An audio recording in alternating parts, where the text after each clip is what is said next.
Good afternoon. Good afternoon, everyone. I am Shanu Goyal, Secretary Women Members Empowerment Committee of ICAI. Welcome to the Part 2, Day 2 of the SETU series program that Create Women Members Empowerment Committee has especially organized for you to get a basic grasp of technical knowledge on direct access, along with a motivational session taken up by an eminent dignitary. For moderating our today's event, we have CA Divya Somani with us. She has been a Secretary of Ajmer branch of ICAI for the year 2020-21.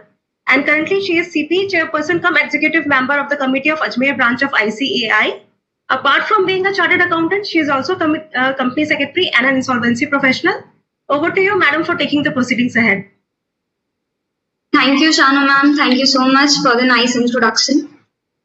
तू खुद की खोज में निकल, तू किस लिए हताश है, तू चल तेरे वजूद की, समय को भी तलाश है, समय को भी तलाश है. Good afternoon, everyone, whosoever has joined this platform, and WMEC team for giving me such a wonderful opportunity to moderate this such a wonderful series. It gives me immense pleasure to be with everyone here with so much grateful personalities, the dignitaries which are here. I would like to say a few lines to start with. गुजर रही है जिंदगी ऐसे मुकाम से, अपने भी दूर हो जाते हैं जरा सी जुकाम से. तमाम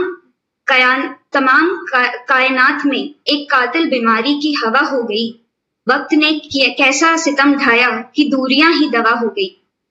इसलिए मन भर कर जिए, मन में भरकर ना जिए. इसलिए मन भर कर जिए, मन में भरकर ना जिए. छोड़िए शिकायत, शुक्रिया अदा कीजिए. जितना है पास पहले उसका मजा लीजिए. उम्र का हर एक दौर मजेदार है, हर उम्र में सीखने का मजा लीजिए. तो सीखने की कोई उम्र नहीं है, ये हम सभी जानते हैं. इसी के साथ हम लोग अपना आज का ये सेशन स्टार्ट करते हैं. As this topic which we have for today's session, making the presence of women members felt and visible in practice domain. The WMEC team has left no stone unturned to make us all feel and realize our importance again. I'm talking about all the women CAs who have actually stopped practicing. They have just cleared their exams and they are not practicing or they are not doing anything. So this is again a platform to rejuvenate our talent, to rejuvenate our energies, and to gain back all the skills, all the professional, education and the knowledge required to take this a professional opportunity once again. So I would like to invite Kemisha ma'am, who's the chairman of WMEC. Ma'am, there are no words for me to express my gratitude for giving me such a wonderful opportunity to invite you as the speaker for today's session. I invite you to give the opening remarks. Thank you, ma'am. Thank you, Divya. Chairman, Women Member Empowerment Committee, CA Pramod Jain sir. He is also Chairman, Taxation Audit Quality Review Board, Chairman, Committee on International Taxation, and Vice Chairman, Committee on MSME and Startups. Our esteemed speaker, Senior Chartered Accountant, First Female Central Council Member, CA Priya Bhansali ji. In absentia, CA Neena Kapasi ji. Our young speaker, CA Raj Nandini Jain. Our moderator and executive committee member and ex-secretary Ajmer branch, CA Divya Somani. From our office side, CA Shanu and Ruchi, and dear participants. Good afternoon, friends, and I hope you all are safe and sound wherever you are. So in this challenging situation of pandemic and widespread lockdown, we at Women Member Empowerment Committee of ICAI are making continuous efforts to organize capacity building initiatives and bring to you webinars, virtual CP meeting on technical topics pertinent for your upskilling and knowledge enhancement. Today, in day 2, part 2 of 3 days VCM on SETU series, making the presence of women members felt and visible in practice domain, wherein we will impart important aspects within the purview of direct access, starting with basic knowledge necessary for clear and better understanding. Friends, we aim to impart basic technical knowledge through our SETU series, basic knowledge of technical areas which necessary for being an integral part of a practicing firm as a partner or for starting your own practice. So in part 1, organized on 21st May, we have discussed about indirect taxation, that is about GST, and also basics of project financing. I am sure every member who has attended our previous VCM and will attend today's VCM wholeheartedly will at least have a basic grasp of direct tax and indirect taxes. These are the core technical domain areas which every member is expected to be aware with accounting standard and auditing standard, of course, for that also. We have day 3, part 3 coming soon on 31st May, in which we will continue to cover pertinent topics of overview on accounting standard, overview on auditing standard with ethical standards. So stay connected, register for our events and gain invaluable knowledge. Friends, various programs including virtual CP meeting like today organized by the institute provides opportunity to learn from experts, a forum for discussion of mutual concerns and take guidance from colleagues who face similar opportunity and challenges. Today, we are very fortunate to have CA Priya Bhansali ji with us, who was the first women and youngest ever Central Council member of the ICAI.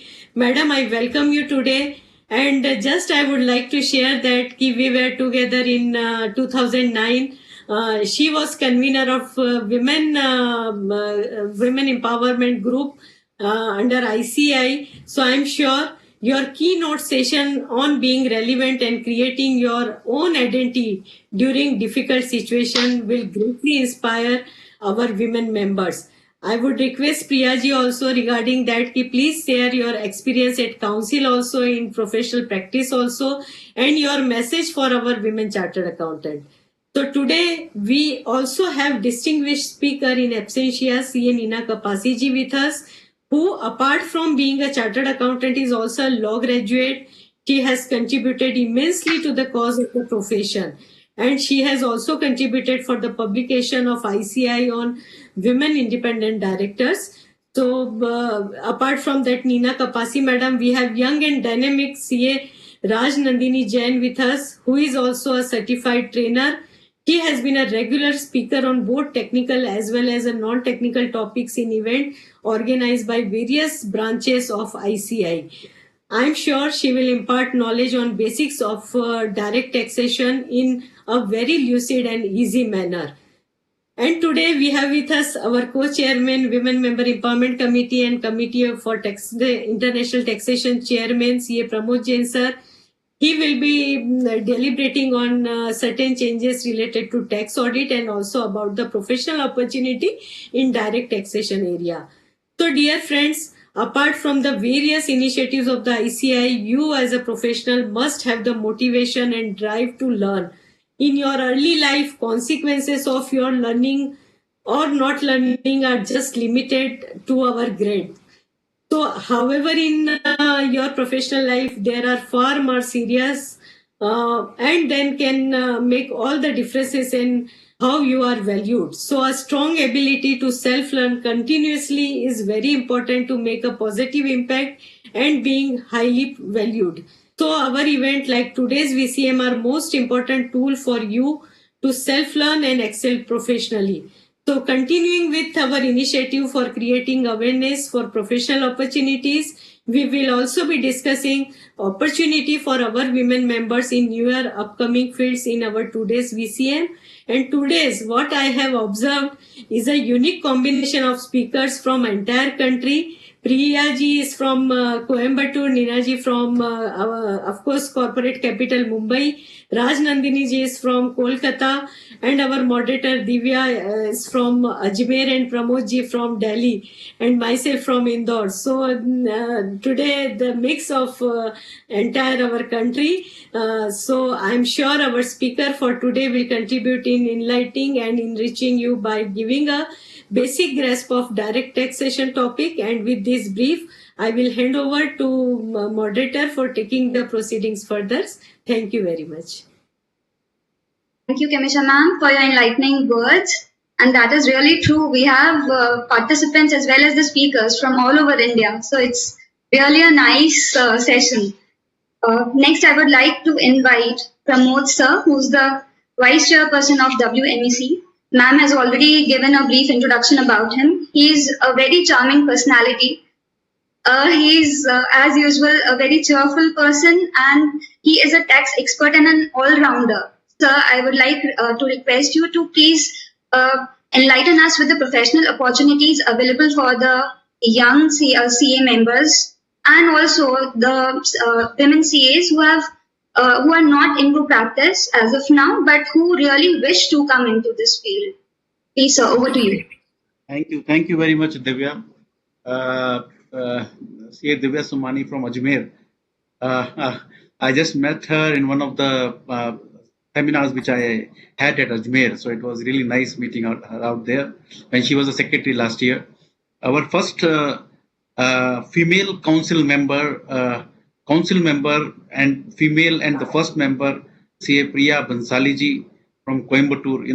Namaste, and it is really great that today we are having the country's first female council member addressing all the female members. So that is really very, very encouraging for all the female members to see that where you can go. We have got the first and as on date today the only female council member, our chairperson Kimisha Soni ji here. So we have got both the first and the as on date the last, right? So we have both today.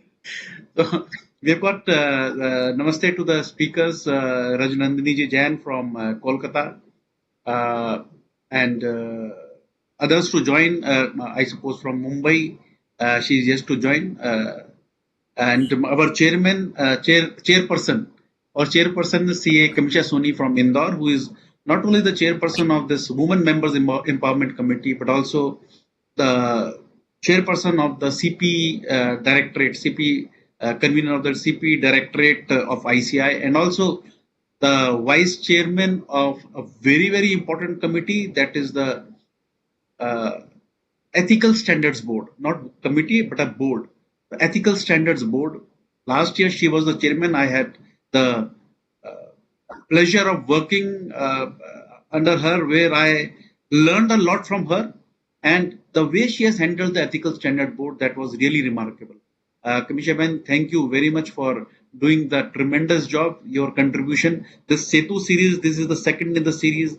First we had, today we are having on the direct taxation, plus Priya ma'am would be talking about how to handle the current situation.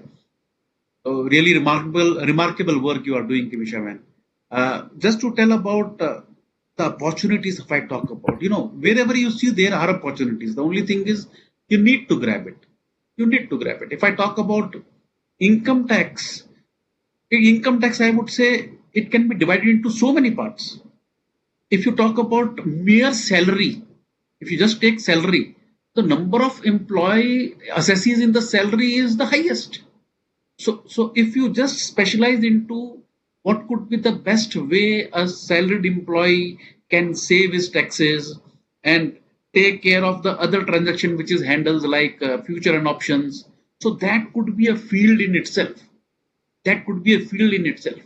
Now you can in the direct tax itself, you can go into now category wise capital gain specialization and business. Of course, it is a huge tax rates. If I talk about companies, no one is ready currently fully understanding whether to go for 115 BA, BAA, VA, so किस में जाना है, they are not sure. So you should, if you are able to understand that, you can give those services not only to the assessees but to the chartered accountants who are not that much well versed with that. So if you create that expertise into that, you can go into that. These are the areas. Otherwise, I'll talk about assessments, penalties, appeals up to CIT appeals, and now it is going to be ITT. All are faceless. So sitting at home, just by having that knowledge and writing skills, females are really exceptional. If they are able to put down what they feel about subject and they know the subject, they can do wonders sitting at home. Because anyone can do that. whether you are a male or a female, but being a female, you have that knack of writing very well. So that can be developed at the time of assessment, penalties, appeals. That is one of the areas. And if I talk about international tax, very few of our members are fully aware of it. If I talk about withholding tax under Section 195, transfer pricing is one of them. Now, the thing which is going to come is significant economic presence, SEPs, transfer pricing. Today also from the committee, we are at the evening 6:30, we are having a seminar on Black Money Act. So people are not aware. They should be at least aware what it is all about. What it is all about. So if you are able to go into that, because international taxation, if you understand even the DTAAs or the basic section 9, fee for technical services, royalties, then withholding. So those specializing into those areas, you can do a great job. So any field you want to go into direct tax, you specialize into one and then you can go ahead. But you should be having a passion for going into that. I am wishing my best to all the participants for a great learning session today. I'll be joining as and when my session would be required. My best wishes to all the participants and all the speakers. Thank you very much. Thank you. Thank you, sir, for your motivational words. We are overwhelmed to hear you, sir, always. Next, to begin the session, we have our first speaker with us, Priya ma'am. Ma'am, it's a great privilege for all of us to have you amongst us. As we all know, you are from Coimbatore. And let me just read out a brief profile of Priya ma'am. She is the managing partner of Kumbat and Company, Chartered Accountants, having office at Chennai, Coimbatore, Mumbai, and Bangalore. She has about 33 years of experience in the field of taxation, FEMA, and audit. Ma'am, that's too much for us. She qualified as an information system auditor and has completed a certificate course on GST conducted by the Institute of Chartered Accountants of India 2018. She is a regular speaker on technical subjects at ICAI and educational institutes. Ma'am, as I was reading through your profile, I could make out that you are not stopping at any moment. You are continuing with your studies, and I don't know how much more experience you will gain. You already have an experience of 33 years, and a lot of wishes to you, ma'am, to just go on and setting us an example for all of us. Just one or two things more to extend your profile. Ma'am has also been featured in Nightingales, How 11 Women Overcame Obstacles on the Road of Life, published by the Society of Auditors and authored by CA R. Shivakumar, that's her guru, and CA V. Pattabi Ram. Hope I have pronounced the name correctly, ma'am. We would like to hear more about that. Ma'am, before I hand over to you, just a few words. सोच को बदलो, सितारे बदल जाएंगे, नजर को बदलो, नजारे बदल जाएंगे, कश्तियां बदलने की जरूरत नहीं, दिशाओं को बदलो, किनारे बदल जाएंगे. So the topic allotted to Priya ma'am is being relevant and creating your own identity during difficult situations.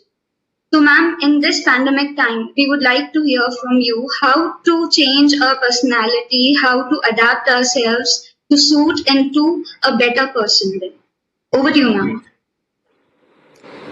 Thank you, Divya, for those kind words. I hope I'm audible Yes, ma'am. and visible too. Yes, ma'am. Okay. My good friend over 10 years, Kemisha Soni, Chairman of the Women Empowerment Committee, Shri Pramod Jain, Co-Chairman of the committee, the officers of the committee, Shanu and Ruchi, speakers of the day, and my dear friends participating today. A very, very good afternoon to all of you. I sincerely thank the Women Members Empowerment Committee of the Institute of Chartered Accountants of India for inviting me today to share my thoughts with the participants on a topic which is very relevant. I trust and pray that all of you, your family, friends, clients, colleagues are safe and healthy. I also wish that those affected by COVID come out healthy soon and bounce back with vigor and cheer. In these times where the underlying gloom is spread over the last 12 to 14 months and more severe in the last 2 months, is a very difficult situation. The moods are of frustration, languish, and tired of being scared about this pandemic. The work from home culture is here to stay. Online sessions and studies are becoming the norm. Social distancing is a fact that we have to accept, and wearing a mask a new normal. The lockdowns in the country are for the safety of human beings, but at the cost of the economy. The pandemic has evolved over the last 14 months, leaving all bewildered with its behavior. In this difficult situation, how does one remain relevant and create an identity is a challenge for all. Let me just try. My professional journey has been that of a legacy and a legacy to be taken forward. I must say that I was born with a silver spoon, being daughter of late Ashok Kumbat, the past president of ICAI. He was a president in 1982-83, and just then I had entered the profession as a CA student in 1984. And I qualified in the year 1988 in the November 1987 examinations. 1988 was the election year, and I plunged into it, and I was elected as the youngest CA at the age of 22 as a member of SIRC, and then re-elected for a second term. In the year 1994, I stood for Central Council and got elected as the first women elected member on the council, and again the youngest ever at the age of 28. So I was the lady and the baby of the council. In the 9 years of my interaction with the members of the regional council and the central council, I learned a lot and also made some very great friends. Friends, they say, behind every man's success, there's a woman behind. But I think it's true vice versa. My dad, father-in-law, and of course my husband are behind my success. Apart from the men, you also need the support of mother, mother-in-law, children, which I received very, very much. I feel that beside your own strengths and support, the strength of family is required to make your identity and mark in the chosen field. So which brings me to the purpose of me saying what I just did in my stint in the council. The point, what I'm trying to convey here is that we need to create our own identity. A part of it may be inherited, but what sustains is what you have worked for. It is very critical to show intent of cause and sincerity of purpose. I'm sure without showing the intent and sincerity, support, whether from family or professional colleagues, is normally non-existent. And this applies to our personal and professional lives. So this brings me to the first part of the topic, being relevant. To be relevant, you first need an identity. This identity will be your identity as a person and as a professional. So what is identity and what is being relevant? The dictionary meaning, identity means the state or fact of remaining the same, one or ones, as under varying aspects, or the sense of self providing sameness and continuity in the personality over time. And what does relevant mean? Relevant means be closely connected or appropriate to what is being done or considered to be appropriate to the current time, period, or circumstances, and of contemporary interests. So, friends, to be relevant today as a professional, I personally think of the 5 P's: punctuality, perfection, professionalism, passion, and perseverance. We've always been taught from our school days to be punctual and very strongly believe in this quote. Punctuality is just not about being on time. It is basically respecting your own commitments. Even today, I do get goosebumps when I think about the day, I think in my first week of articleship, when I was pulled up by my principal and dad for being late by a couple of minutes on a rainy day. And as a young article clerk, just out of school, and the daughter in me was crying, as this was the first time ever I got scolded by my dad. So being punctual makes you committed in whatever you do, and hence a very important part of your identity and being relevant.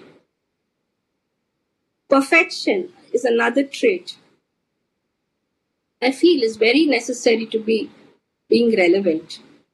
As Angela Watson, the American actress, said, perfection is impossible, but just try to do your best. Once we try to do the best to be perfect, we can definitely catch excellence, as perfection may not be attainable. Pramoji also said, passion. If you do not have the passion, friends, I'm sorry that we can never create our own identity or be relevant. The mantra for many gurus, teachers, management experts has always been enjoy what you do and be passionate about it.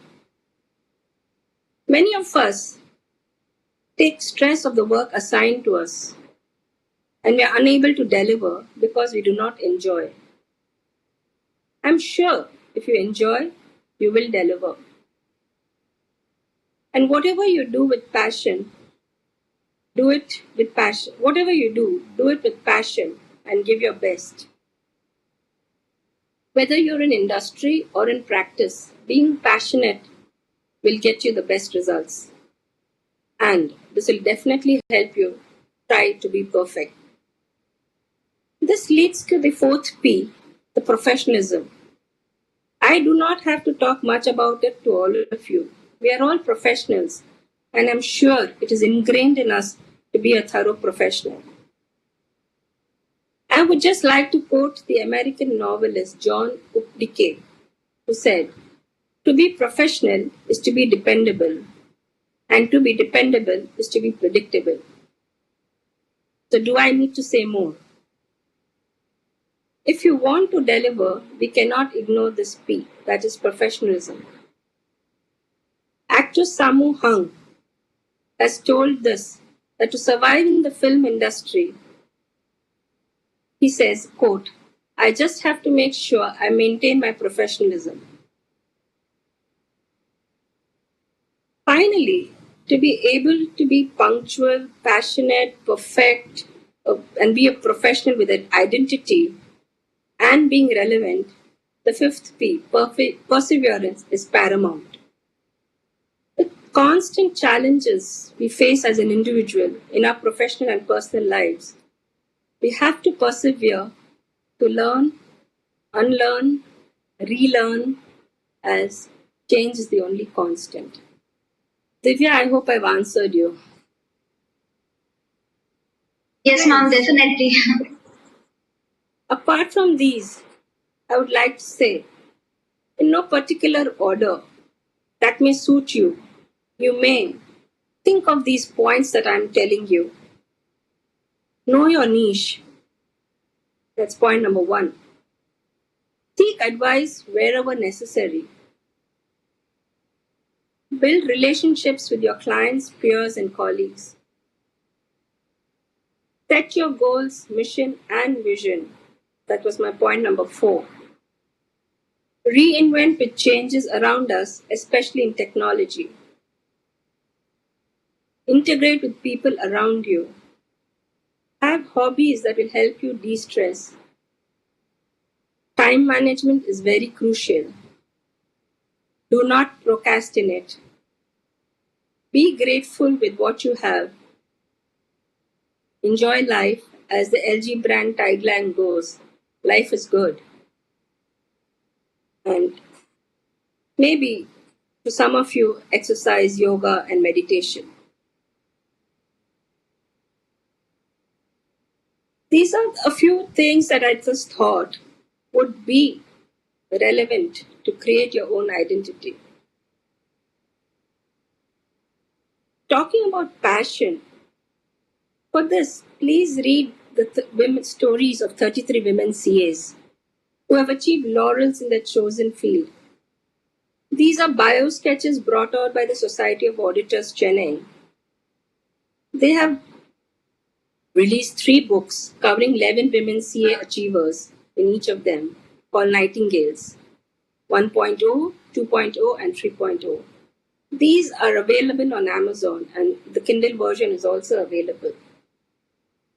When you read the books, the women CAs, the 33 women CAs, you can exclude me, the 32 women CAs, you will be amazed as how lucky you and I are. I would urge all of you, and in fact, the Women Empowerment Committee should subscribe to buy these books and circulate it, the soft copy or whatever, to all the women members. To sum up, what I have learned in these difficult times is continue to learn. Professional excellence is our hallmark, and we cannot compromise on that. We are fortunate of having an extremely active CPE at the center, regions, and at branch levels, which are trying to outdo each other in imparting professional education. The good part of this pandemic is today, sitting in Coimbatore, I can attend a seminar held in Delhi, Bombay, Calcutta, E-Road, any small town or big town. If the speaker is good, you are able to reach out and subscribe to that program. So continuing your professional education is paramount importance to be relevant as well as to create your own identity in the chosen field. Secondly, try and upgrade in terms of technology. It could be cloud-based storage solutions or technology-enabled audit tools. As a firm, we are also in the process of implementing these technologies enablers, smoothen our ride in the coming years. Thirdly, to maintain sanity and a sense of equilibrium, pursue some hobby which takes your mind completely away from the work and your work life. It could be anything, learning a new skill, music, dance, starting your own kitchen garden, volunteering to a social organization, and I'm sure most of you must be doing some of these things. It's sure a stress buster. Take time to connect with old friends and family members whom you haven't spoken for so long, old colleagues. This pandemic is an ideal opportunity to reflect and reconnect. Finally, I would conclude by saying, be empathetic. All of us have been impacted in some way or the other in this pandemic. And to alleviate our pain, we need kindness and empathy. Friends, I'm sure these points which I have just spoken about will help you remain relevant and on top of the game in these troubled times. I sincerely wish each of you a great learning experience today. Be active, be kind, be safe.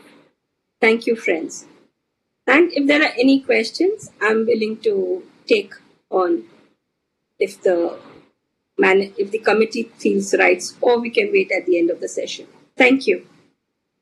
Ma'am, we can take questions at the end then, Sure. so that we can have you till the end, ma'am. No, I already told Shanu I'll be there. As I told you, I love learning. Yes, ma'am. Thank you so much for your guidance, ma'am. Just a few takeaways for everyone, which ma'am has just told. Firstly, establish your identity personally and professionally. Be punctual, be passionate, be empathetic, enjoy whatever you do. And the best part is continue to learn, connect with people, and just continue to learn. Try to do your best. Ma'am, so nice of you to share all these things from the deep inside your heart. And we are actually grateful to have your experience with all of us, that you have shared your experience with all of us. It's not that I have shared something which is not known to anybody and everybody. It is known to everybody. It's just that if somebody else says, we listen to it more carefully. Thank you. Actually, ma'am, these virtual platforms are really giving a boost to all of us. Otherwise, I don't think we have the pleasure to have you in Ajmer. So, because of these virtual platforms, only we can connect with. So, and the other speakers your as well. Your invitation is open. I will come whenever I can. Okay, ma'am, surely I'll take care of it. Again, ma'am, just to emphasize, these forums and gatherings are certainly compelling us all to think and analyze whatever we have achieved so far and how much more is to accomplish. I don't think there is any end to it. Just now we've heard a senior most speaker, and now we are welcoming a junior most speaker with us. She has recently completed CA. She just has, completed 3 years back. She has completed her chartered accountancy course, and she has trained around 30,000 people.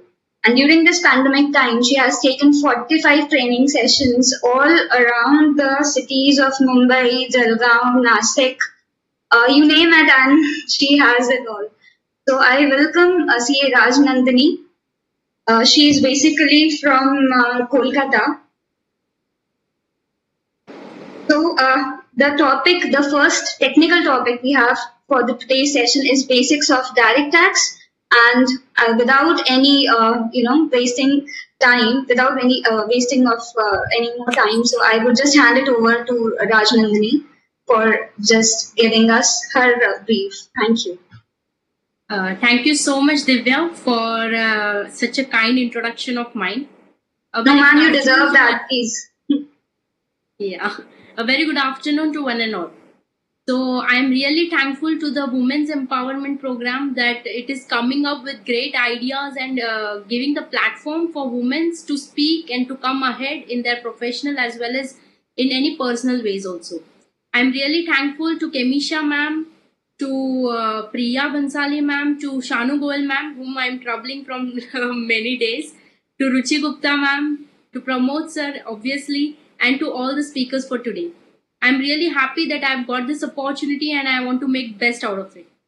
So today we are going to discuss about direct taxes.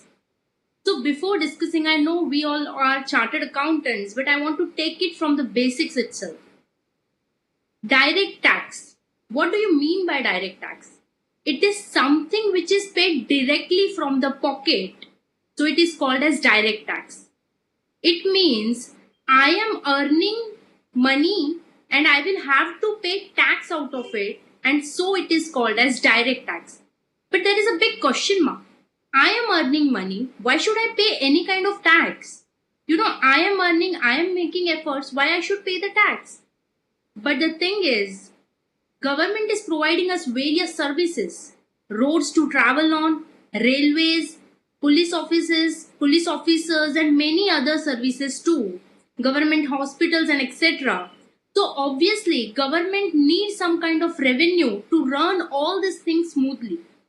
So this income tax or the taxes whichever we all are paying is the source of revenue for government. So now it is clear that yes, we are ought to pay the tax. But you know what? What is the way on how I should pay the tax? So it is income tax. It means that we have to pay tax on the income generated by us. But the calculation of how the income should be calculated, how the tax should be calculated, who all are eligible to pay the tax or rather liable to pay the tax, and all is given in the Income Tax Act 1961.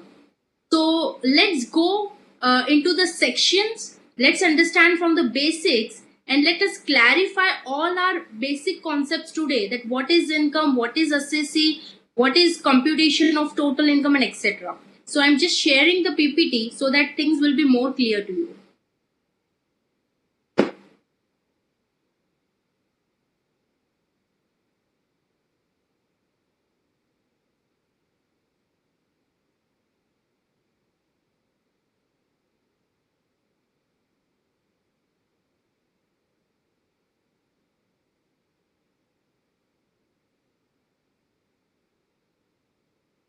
I hope the PPT is visible.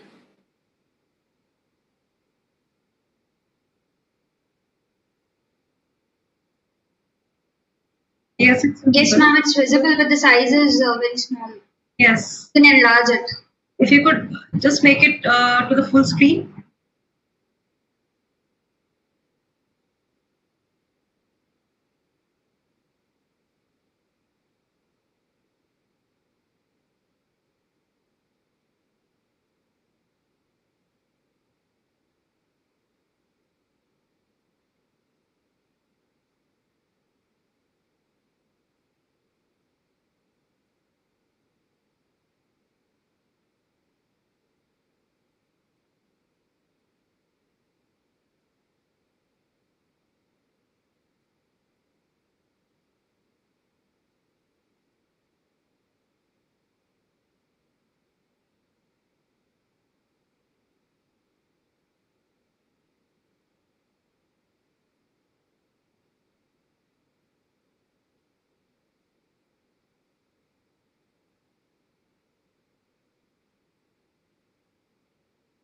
Rajnandini, ma'am, you can continue.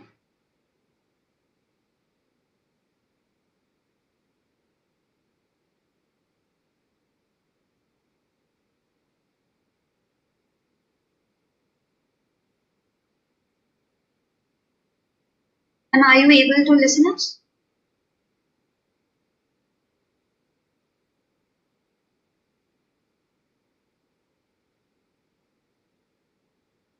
I think there is some issue with her connectivity. Let's wait for 2 minutes.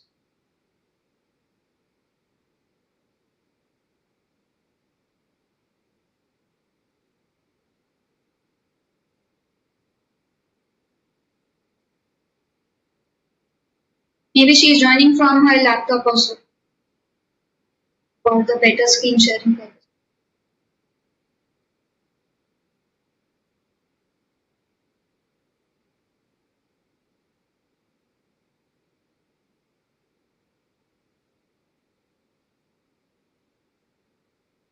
Meanwhile, all the participants are requested to post their queries.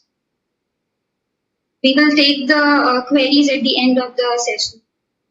Yeah, Divyaji, just I would like to repeat what Pramod Jain sir has mentioned about certain professional opportunity related to direct taxation. What he has mentioned about that, I would like to add certain areas related to tax planning also, opinion and referral based practice also, because nowadays, because of that online and input of technology, so our member can develop that particular type of skill related to opinion also. They can give opinion even online basis also related to certain taxations related opinion, international taxation related opinion, whether there is a requirement of TPS and like that. So I think Rajnandini has joined. So again, I will update about certain professional opportunity meanwhile. Okay. Over to Rajnandini. Yeah, thank you. I think there was a technical error. I shared the screen. Was it visible? Shanu ma'am, can you just confirm me that after sharing the screen, am I audible? Okay. Okay, Your yeah. screen was visible. Okay.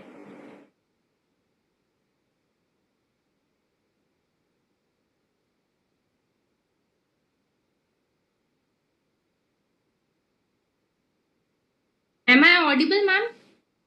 Yes, you're audible, and we're able to see your screen as well. Okay, okay. Yes. So I guess I need to start from again. So income, we are talking that income is having an inclusive definition. So profit or gains of business or profession will be counted as your income. Dividend that you are receiving as on your shares held will again form part of your income. Voluntarily contribution received by a charitable trust, religious trust, university, educational institution or hospital. In case we are a charitable trust, religious trust, university, education institution or hospital, in that case any voluntary contribution received by this trust or hospital or education institution, that voluntary contribution will form part of the income. Value of perquisites or profit in lieu of salary taxable under section 17. Any perquisite received, that is we can say house rent allowances etc., that is received, or profit in lieu of salary, whatever we are getting in form of salary will again form part of income. And special allowance or benefit specially granted either to meet personal expenses or for performance of duties of an office or an employment of profit. This again will form part of your income. Export incentives like duty drawback, cash compensatory support, sale of licenses, etc. This again will form part of your income in the respective cases. Interest that we receive, salary that we receive, bonus, communication, or remuneration earned by a partner of a firm from such firm will again form part of income. In case it is a partnership firm and you are receiving any interest from that firm, salary, bonus, communication, or remuneration, that will form part of income for that partner. Capital gains chargeable under section 45. If you have purchased any asset and you are selling the asset and you are earning something from the difference amount, that will be again counted as your income under section 45, and this will be charged under capital gains. Profit and gains from the business of banking carried on by a cooperative society with its members. This is about cooperative banks, and if you are earning any profit or gain from banking business carried on by cooperative society, so that will again form part of your income. Winning from lotteries, crossword puzzles, races including horse races, card games and any other games, or from gambling or betting of any form or nature whatsoever will again form part of your income. Means if you are earning anything by betting, gambling, by racing, by putting your money into races, lotteries, crossword puzzles, this again will be counted as your income. Deemed income under section 41 or 59. This requires a separate slide to cover it, so I will be discussing it later on. Any deemed income, for now, any deemed income will also be part of your income. Sums received by an assessee from his employees towards welfare fund contribution such as provident fund, superannuation fund, etc. If I am working as an employee with a company and I am receiving welfare fund contribution in the form of provident fund, superannuation fund, so that will again be treated as my income because I am receiving that from the employer, so it will be my income and it will be again taxable. Amount received under keyman insurance policy including bonus thereon. If I am receiving any keyman insurance policy or any bonus thereon, that will again form part of my income. Amount received under agreement. There are two kinds of agreement. If you are receiving any amount under this agreements, that amount will again be called as your income. Suppose you are not carrying out any activity in relation to any business and you have made an agreement for that and you are receiving any amount for this agreement, then this will be part of your income. Suppose one of my friend is into pen business and I'm saying that I will not do business of pen, and for that we have signed an agreement and that person is paying me 10 lakh rupees. So this 10 lakh rupees is counted as my income under Income Tax Act. Not sharing any know-how, patent, copyright. This we are all are aware of. If we have made any agreement that I will not share this know-how, patent or copyright and I am receiving any amount for that agreement, then that again will form part of my income. Benefit or perquisite received from a company by a director or a person holding substantial interest or a relative of the director or such person. If any benefit you are receiving or a perquisite you are receiving from a company by a director or a person holding substantial interest or a relative of the director or such person, then that benefit or perquisite that you are receiving from the company will again form part of your income. Gift as defined under 56 subsection 2, 56 to 6, any sum of money exceeding rupees 50,000 received by any individual or a HUF from any person during the previous year without consideration. If you have received any gift which is defined under 56 to 6, any sum exceeding 50,000 by an individual or a HUF from any person during the previous year without consideration will again form part of your income. So if you are receiving any gift, the amount exceeds 50,000, gift as defined under 56 to 6, and it is received by an individual or a HUF, then that will be called as income if it is without consideration. Any consideration received for issue of shares as exceeds the fair market value of shares referred to in section 56 to 7b. If you are receiving any consideration for issue of shares that exceeds the fair market value of the shares, then that will again form part of your income. Any sum of money referred to in clause 9 of subsection 2 of section 56 we will again cover this point thoroughly forward if the time permits us. This will again form part of your income. So this is all about what are all the things that will be included as your income. So there are approximately 17 points I can say that this all will be part of your income. But now, who is liable to pay tax?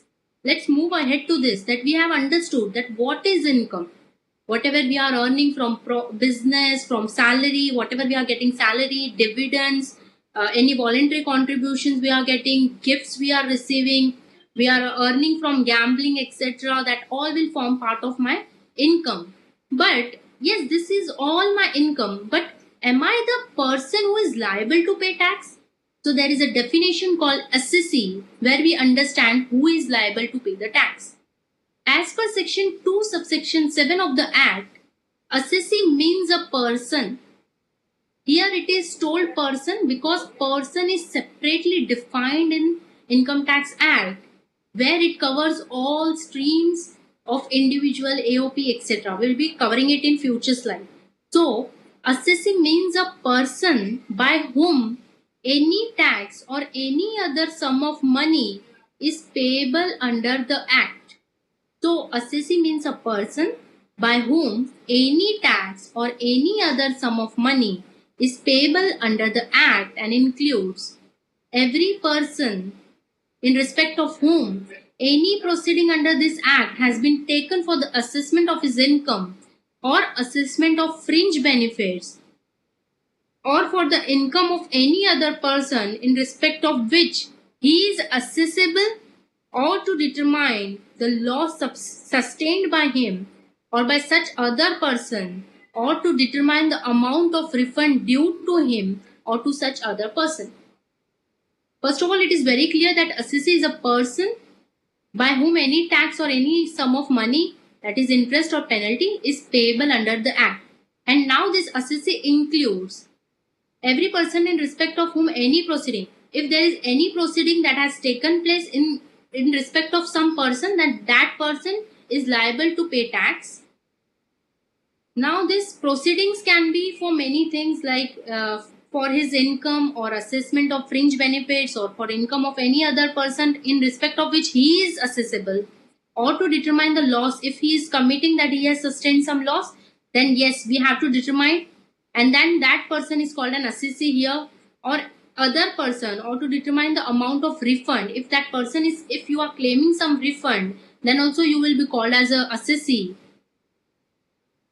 or due to him or to such other person. So assessee is, in short, a person in respect of whom any proceedings are going under this Income Tax Act. In short, I will say that will be forming part of the assessee. B, every person who is deemed to be assessee under any provision of this act. Any person who is deemed as an assessee under any provision of this Income Tax Act will again be called as an assessee. So a deemed assessee will be an assessee here. Every person who is deemed to be assessee in default under any provision of this act. If you are a person in default under this act, then you will be again called as assessee. So now the very important term which we have heard here is person. So we need to define what person is.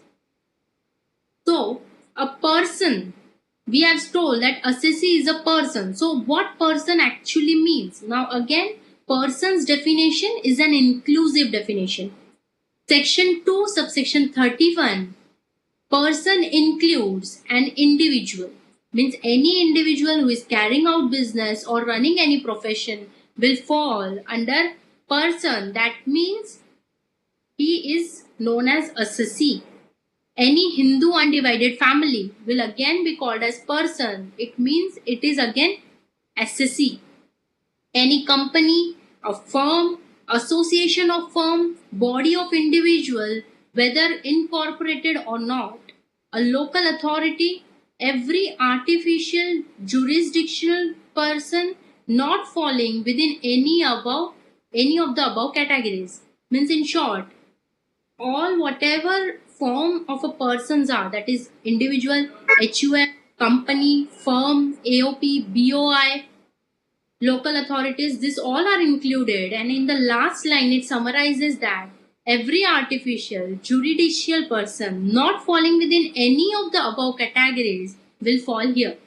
It means any person on this earth who is earning anything in any form incorporated is known as assessee under Income Tax Act and is liable to pay the tax.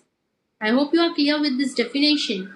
Now, yes, I have told you that yes, we have understood what income is. We have understood who is liable to pay tax. Now, let us understand that I am running my business on a daily basis and I am earning the profit. So whether it is good idea that I will go to a government and deposit my tax on a daily basis? No. As for GST, the government has told that you have to pay the taxes on a monthly basis. In case of direct tax, in case of income tax, government has laid the rules that you have to pay this tax annually. So, yearly or annually. So, there are two kind of years we have. One is a financial year and one is a calendar year. So, for India, the tax says that we have to pay the taxes on the basis of financial year. That is, 31st March will be treated as our year end. So because of this, there are two concepts which are emerging here, that is assessment year and previous year. Suppose for 2019 and 20, I have earned certain income. Then I will have to pay the tax on annual basis. So in next year, that is 2021, I will pay the tax. Now when I went for paying the tax, someone I met in between and he asked me, of which year tax are you paying? And I told I am paying the tax of the previous year. It means that whatever we are paying in this year, I am paying tax of previous year. So this concept, look at the point number 2. Previous year is defined under section 3. income earned in a year is taxable in the next year, the year in which income is earned is known as previous year. So in this year I am paying some tax, but it pertains to the income that is earned in the previous year.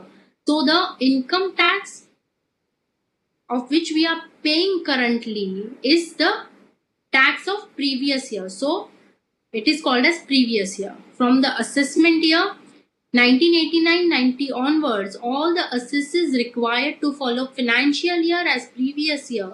The uniform previous year has to be followed for all sources of income. You have to follow same previous year for all sources of income. Now this is what the definition of previous year. Now what do we mean by assessment year? Why it is called assessment year? Firstly, because I am paying tax for the previous year in this year, and all the assessment will be made on that tax paid in this year. So this is called as assessment year.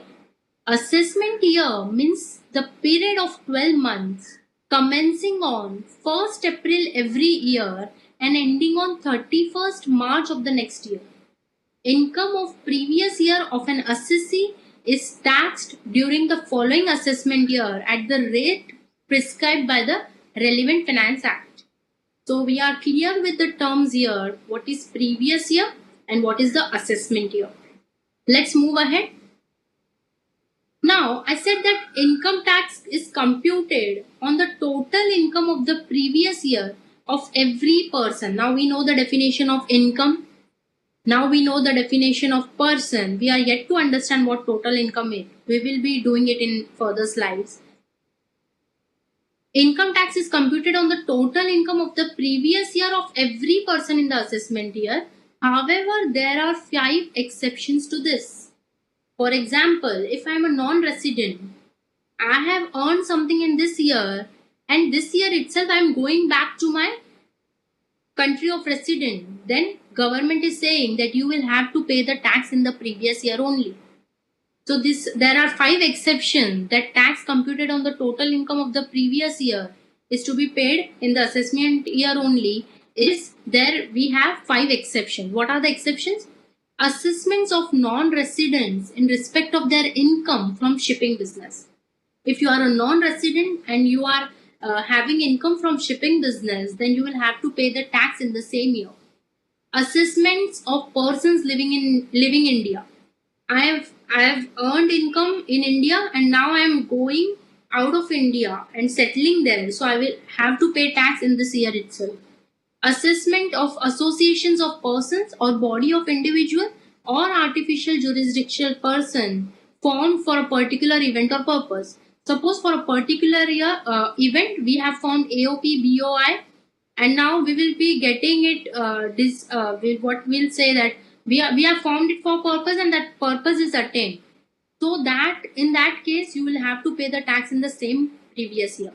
Assessment of person trying to align their assets with the object of avoiding liability tax. Any person who is trying tax evasion will again have to pay the tax in that previous year only. Assessment of the income from the discontinued business. If I was doing a particular business and I am discontinuing it, then in that year itself I will have to pay the tax before discontinuing the same. So these were the 5 exceptions that all the income, all the tax that we need to pay in the assessment year, we will have to pay in the previous year only in these 5 cases. Now let us understand what individual is, what HUF is, what company is, because now we are going into depth of everything. Then we will understand what total income is and how the calculations are made. So I told that person includes an individual. An individual, a natural human being, that is male, female, minor, or a person of sound or unsound mind. So in individual, everything is included. HUF, it consists of all persons lineally descended from a common ancestor and includes their wives and unmarried daughters, because married daughters will form part of their in-laws HUF, right? A company, section 217 defines the term company to mean any Indian company or any body corporate or incorporated by or under the laws of a country outside India, that is a foreign company, any institution, association or body which is or was accessible or was assessed as a company for any assessment year under the Income Tax Act 1922, or which is or was accessible or was assessed under this act as a company for any assessment year commencing on or before the first day of April 1970. Means any company that was accessible as company before under Income Tax Act will again be called as a company here. So any Indian company, any foreign company, any company which was accessible as company under the Act will now also be accessible under the Act. Any institution, association or body, whether incorporated or not, whether Indian or non-Indian, which is declared by general or special order of the board to be a company, which is declared by general or special order of the board to be a company only for such assessment year or assessment years as may be specified in the declaration. Any institution or body that is declared by the board to be a company will again be treated as a company here. A firm, a partnership firm, whether registered or not, will be treated as a firm. An association of person or body of individuals, whether incorporated or not, will be treated as person. A local authority means a municipal committee, district board, body of port commissioners, or any other legally entitled or to entrusted by the government with the control and management of a municipal or local fund. Local authority, basically we mean to say municipal committee, district board, body of port commissioner, that will all be included here. Every artificial jurisdictional person not falling within any of the above categories means everything will be included here. That is a residuary part. So after understanding what assessee is, what person is, what income is, what important term that assessment year and previous year is, now let us understand what are the capital and revenue receipts. Why we need to understand this? There is a reason, because we are liable to pay tax only on revenue receipts. We'll be covering this fully here. The objective of the income tax is to tax only income, generally revenue receipts, unless specifically exempted. If any revenue receipt is specifically exempted, that will not be taxed. Rest all revenue receipts will be taxed. On the other hand, capital receipts are not chargeable to tax except when specially provided in the Act. Capital receipts will be charged to tax if specifically provided in the Act. It may be observed that a receipt in substitution of a source of income is a capital receipt. If you are receiving any amount as a substitution of source of income, that will be treated as a capital receipt, while a receipt in substitution of an income is a revenue receipt. Substitution for income source itself will be treated as a capital receipt, whereas substitution of an income is a revenue receipt. An amount received as a compensation for surrender of certain rights under any agreement is a capital receipt. If any compensation is received for surrendering any certain rights, then that is a capital receipt. Whereas any amount received under an agreement as compensation for loss of future profit is a revenue receipt. If I am receiving any amount for loss of future profit, then that is a revenue receipt because it is received in respect of future profit. So profit is a revenue receipt. So again, that will be a revenue receipt. In short, what we understand is, for any source of income we are substituting and we are receiving anything, that will be a capital receipt. Any compensation we are receiving for surrender of any right under any agreement, that will be treated as a capital receipt. After understanding capital receipt and revenue receipt, now let us understand capital and revenue expenditure. As I have told earlier, that revenue receipts are taxable unless specifically exempted, and capital receipts are taxable only if specifically provided. In the same ways, we have to understand what is the treatment of capital and revenue expenditure. In computing taxable income, normally revenue expenditure incurred for the purpose of earning income is deductible from the revenue receipt. For earning my revenues, whatever revenue expenditure I have incurred will be allowed to me as an expense unless the law provides specific rules to disallow such expenditure wholly or partly. If there is any rule that provides that this revenue expenditure will be disallowed, then that will be disallowed. Rest all the revenue expenditures are allowed to be deducted from my revenue receipts. On the other hand, capital expenditure is not deductible while computing taxable income unless the law expressly so provides. So you are not allowed to deduct any capital expenditure from your taxable income unless the law has specifically stated it.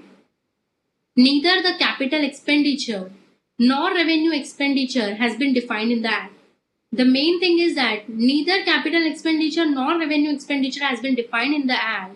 However, from the facts and circumstances of each case and from the judicial decisions of the following general principles to be kept in mind. There is some general principles that we have made out of case laws and jurisdictional proceedings that we can understand what capital and revenue expenditure is. Capital expenditure is incurred in acquiring, extending or improving a fixed asset. If you are acquiring something new asset, if you are extending the already set asset, or you are improving the capacity of a fixed asset, then that will be called as a revenue expenditure. Whereas that will be called as a capital expenditure. Whereas revenue expenditure is incurred in the normal course of a business as a routine expenditure.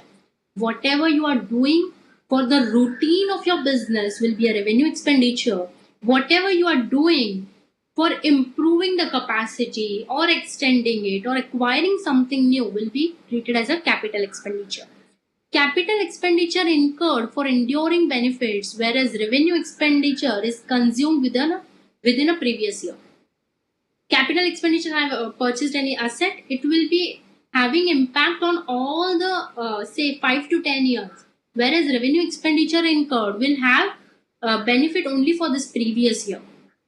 Capital expenditure makes improvement with earning capacities of a business.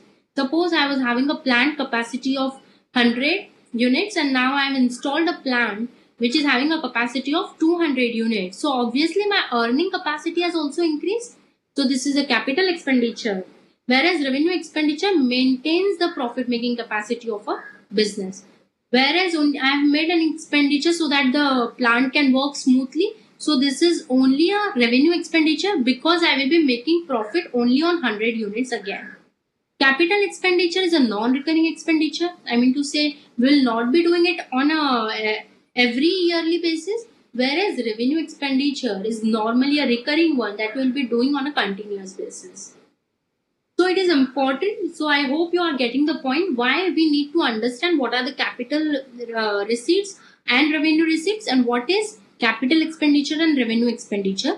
Because while calculating the total income and while allowing the deductions of revenue expenditure, we have to be very clear what all the expenditures are allowed depending on whether it is revenue or capital, and on that basis we'll be able to come to what our income is. So it is you have to keep this in mind very clearly, what your capital and revenue receipts are and what capital and revenue expenditure of the clients are.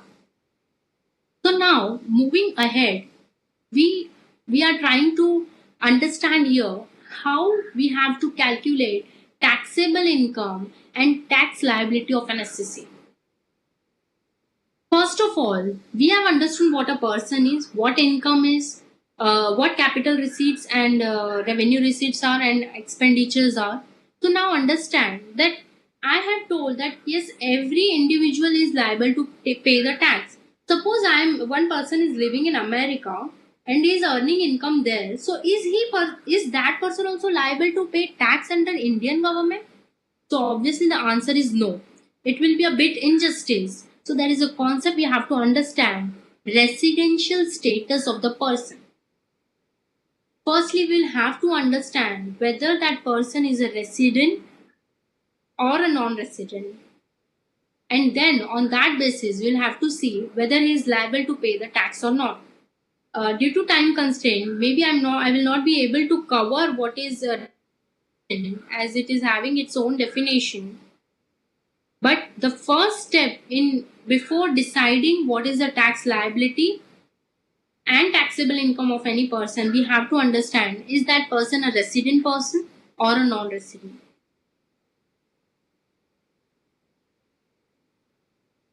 Second, calculate the income as per the provisions of respective heads of income. As we have already discussed that income, there are many forms, there are many things which are included as income. So now under Income Tax Act, Section 14 classifies the income under 5 heads of income. First is income from salaries, income from house properties, profit and gains of business or profession, capital gains, and income from other sources. So firstly, we will have to check the residential status, then we have to calculate income as per these 5 heads of income. Then we will have to consider all the deductions and allowance given under the respective heads before arriving at the net income. After this total income from all the heads of income, we will have to consider all the deductions and allowances that are given under 80C to 80U, I will say. And after deducting that, we will arise to a net income. Exclude the income exempt under Section 10, then we will have to see what all the incomes are falling under Section 10 of the Act. Aggregates of the income computed under the 5 heads of income after applying clubbing provision and making adjustments of set off and carry forward of losses is known as gross income now. So if income needs to be clubbed with someone else, suppose there is a minor or a person dependent, and then we need to combine this, then you have to do the clubbing of the income. Set off and carry forward losses should be taken care of, and then what figure we arrive at is known as gross total income. Deduct therefrom the deduction admissible under Section 80C to 80U. 80C to 80U will be deducted here. Before, what exemptions we have told was the specific exemptions if there, or deductions if any, permissible under the Act. Deduct from the deductions admissible under Section 80C to 80U. The balance is called now the total income. After clubbing, after taking care of set off and carry forward losses if any, after deducting 80C to 80U, now this balance is called as total income. And this total income, if it is coming to say 3,47,243 rupees, then it should be rounded to the nearest multiple. So it will become 240. That 3 will be made 0, and on that basis we'll move ahead. So total income needs to be rounded off under Section 288A. Add agricultural income in the total income calculated in the 6 above. If you are having any agricultural income, that should be added at this point, and then calculate tax on the aggregate. Agricultural income is treated in a very different way in income tax. First of all, you need to add the agricultural income in the total income and calculate tax for once, treating all the income as total income. In next step, what we have to do is calculate income tax on the net agricultural income. On whatever the net agricultural income is, it should be increased by 2 lakh, 2,50,000 or 5 lakh as the case may be. In whichever slab the person lies, you have to add by that and see this income which you got, that is net agricultural income plus the slab rate which applies to that person. This both should be added and treated as net agricultural income. And this net agricultural income should be treated as total income, and you have to calculate tax on this. Now, whatever figures you have derived, tax figure in 8th point and tax figure in 7th point, you will have to deduct the two, and the difference will be amount of tax determined under Section 8 above will be deducted from the amount of income tax determined under 7. Now there is one more provision which we have to take a look of. Calculate the income tax on capital gains under Section 112. We will be studying about it into capital gains head if time permits so. and on the other income at specified rate. The balance of amount of income tax left as per 0.9, that is above point, that was a difference of 0.8 and 0.7, plus the amount of income tax at 10. Above will be the income tax in respect of the total income. So whatever we have derived as a difference because of the effect of agricultural income, calculate income tax on capital gains under section 112 and on other income at specified rates, because 112 tells a specified rate of income tax to be applied on capital gains, plus balance which we have got through this deduction should be added, and that will be the income tax in respect of total income. If we take a example about it, you will be getting a more better picture about it. If you're dealing with your clients, what you have to do, basically in short I can summarize that whatever income has come plus agricultural income, you just add the agricultural income and for once calculate tax on it. This is what point 7 says. At point number 8, whatever slab applies to that person plus the net agricultural income, this should be treated as the total income, and now calculate tax on this. Now deduct, take the difference of the two, and now keep this with you. Now calculate tax on income from capital gains under section 112. Now add the difference that we have got in point number 9 plus this tax under section 112. Now this is what tax in respect of total income. I hope you are clear now.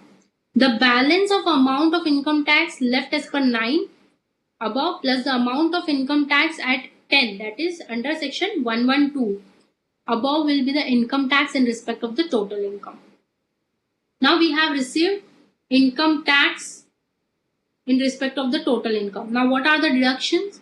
Deduct from the following the amount of tax calculated under 11. Tax deducted at source or collected at source. Suppose I am having an FD and I received any interest on it and TDS has already been deducted. So now my total tax payable, income tax payable amount is 10,000. TDS deducted is 2,000 rupees. So I am liable to pay now only 8,000 rupees. From that also, if I have paid already some amount as advance tax, then that should be deducted. Suppose I have paid 3,000 as my advance tax, then now I am liable to pay only 5,000. Double taxation relief, if any available, should be again deducted. The balance of amount left after deductions of items given in 12 above shall be the amount of net tax payable or net tax refundable for the assessee. If the amount comes into minus, then that is the amount of refund that you need to claim. Net tax payable or refundable shall be rounded off to the nearest multiple of 10 rupees under section 288B. 288A was on the rounding of the total income, and 288B is on the rounding off of the net tax payable or refundable, whatever the case is. Along with the amount of net tax payable, the assessee shall have to pay penalties or fines, if any, imposed on him under the Income Tax Act. If the assessee has not filed the return under 139(1), then you will have to pay the interest or say penalties or fines, then that should be added to the net tax payable, and that will be the amount that he needs to pay to the income tax authorities. Rounding off of total income and income and tax, we have already discussed that 288 is rounding off of income and 288B is rounding off tax to the nearest multiple of 10 rupees. So we have already discussed it. Now just showing you it in a slide form. Determination. Firstly, when any client arrives at your place, you will have to see the residential status of the person. Then classification of income under different heads, that is 5 heads of income. Exclusion of income not chargeable to tax, we will have to consider that. Computation of income under each head. Clubbing of income of spouse or minor child, etc. Set off or carry forward of losses should be taken care of. Computation of gross total income. Deductions from the gross total income, that is what you have total income. Application of the rate of tax on total income. the rate is a slab rates which is given. Surcharge we will have to take care of. Education cess and secondary and higher education cess on income tax should be added. Advance tax and tax deduction at source should be deducted. So I hope till now you are clear with what and how income tax is to be calculated. Till now what I will have to summarize here, that we have understood what income is, what tax is, who is liable to pay the tax, what assessment year is, what previous year is, what is included in income, who is a person. We have understood that. What is capital receipt and revenue receipt, what is capital expenditure and revenue expenditure, and how we are going to calculate tax liability for any person. First of all, we'll check with the residential status. Then we'll go to income under different heads. Then we will have to check with exclusion of income not chargeable to tax, computation of income under each head, clubbing if any there we will have to take care of, set forward and carry forward should be taken care of. That will be the gross total income. Deduction from the gross total income should be taken care of. That is the total income. Slab rate that applies should be applied on that. Surcharge plus education and secondary higher education cess and advance tax and tax deduction at source should be deducted, and that is what the tax liability of the client should be. So if time permits, I want to ask Shanu ma'am, shall I continue with it or my time is over? Basically, in case if you're you have got a few more slides that can take 5 to 10 minutes, that's okay with us. Okay, I will just take it in a fast forward mode. So Okay. heads of income, as I've discussed, yeah, thank you ma'am. Heads of income, as I've told you that we are having 5 heads of income. So just a thorough, I want to just let you know what the heads of income are. Practically, we won't be able to cover, but maybe another opportunity I will get to cover how tax is calculated. So income from salary, first of all. Salary income refers to the compensation received by an employee from a current or former employer for the execution of services in connection with the employment. If I am receiving any compensation by an employee from a current or a former employer, from this current employer as well as a former employer for the execution of services in connection with the employment. Thus, income is taxable as salary under section 15 only if employer-employee relationship exists between the payer and the paid. So first of all, the relationship of employer and employee is necessary. Then only the criteria of salary applies. Salary income could be in any form such as gift, pension, gratuity, usual remuneration and so on. So salary under income tax is basically calculated only when the employer-employee relationship exists. Whatever amount is paid as remuneration, gift, pension, gratuity, all will be included as your salary here. So salary under Income Tax Act is specifically defined under section 17 subsection 1. The term salary is defined to include the following. First of all, wages, that is a basic remuneration, annuity or pension received, if you are receiving any annuity or pension. In case a person has already retired and is only receiving pension as his income, then this pension is again chargeable to tax under the head salary itself. Gratuity, if any received, will be again taxable under salary. Fees, commission, perquisites or profits in lieu of or in addition to any salary or wages. Advance of salary, if you have received, will again be taxed as salary. Payment received by an employee in respect of any period of leave not availed by him or her. If that is leave travel compensation, if any received, that will again form part of your salary. The portion of annual accretion in any previous year to the balance at the credit of an employee participating in recognized provident fund to the extent it is taxable. That provident fund, if the employer is paying any part of you, that will again be treated as your salary. Transferred balance in a recognized provident fund to the extent it is taxable. Contribution by the central government to the account of an employee under a pension scheme referred to in 80 CCD, that is NPS. If any amount is transferred to this pension scheme also, that will again be treated as a salary itself. List of exemptions that are allowed from list of allowances exempted from tax: conveyance allowances, house rent allowances, entertainment allowance, any allowance granted to an employee to meet the hostel expenditure of his child, child education allowance, overtime allowance. Now, to be specific, there is particularly calculation of everything given. How leave travel LTC is to be calculated, how HRA that is exempt is to be calculated, how conveyance allowance is to be calculated. But as the time does not permit, we are not going for it. But in basically what we need to understand in this salary is employer-employee relationship is important. Then whatever you are receiving for the services you are rendering, whether in terms of wages, annuity, gratuity, house rent allowance, LTC, pension, provident fund, that all will form part of your salary itself. Moving ahead, this is the last thing I'm showing, because to discuss about PGBP, capital gains or income from other sources, it is not something which I can describe in just few slides. That will again give you a vague picture, rather will not cover it altogether. Income from house property. It is defined as income which is earned by a person through his house or land. The building can be house, office building or go down. One particular thing I want to clear here is income earned only on house, office building or go downs is taxable under house property. So any plot given on rent will not work because it is never given on rent. So what is taxable is only a constructed building given on rent. It can be house, office building or go down. It is defined as income which is earned by person through his house or land. Points to be remembered.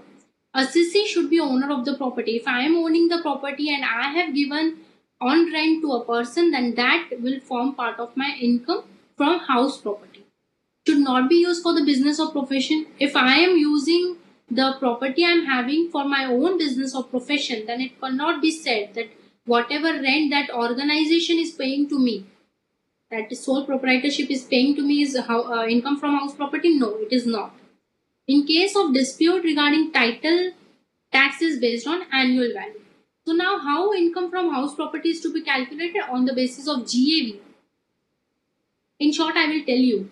Fair rent, the rent which a similar property will fetch at the same or nearby similar locality. What happens here is that I can show that I have not got a rent of 50,000, but I will say that I have got rent of 20,000 only in order to avoid tax. So government has specified in Income Tax Act that how GAV is to be calculated.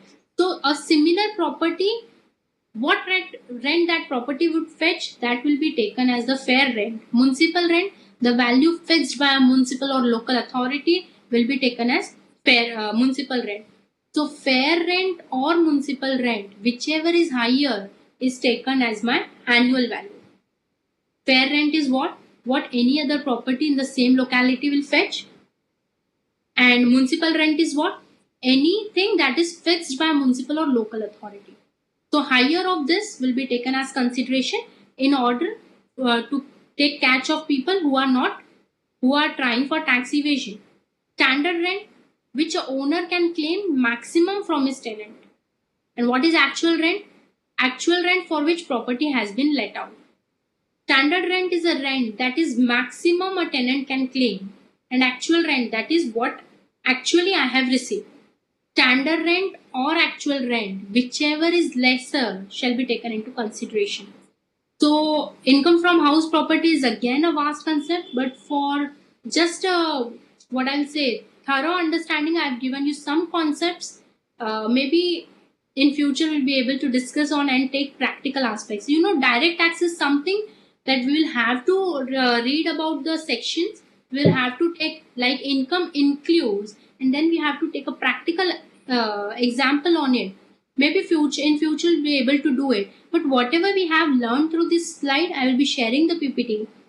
If you are able to go and connect it with the practical aspects, you will be able to get a better understanding of how taxable income is to be calculated, how gross total income is calculated, what the calculation of agriculture, what is the treatment of agricultural income, and how tax is calculated there.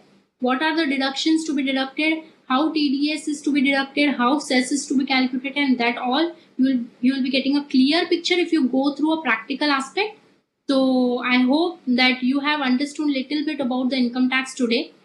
And I hope if you are having any doubts, we'll be clearing all the doubts at the end of the session. Thank you once again, Kemisha ma'am, Shanu ma'am, Ruchi Gupta ma'am, for giving this opportunity. I am really glad that I have made this first presentation of mine.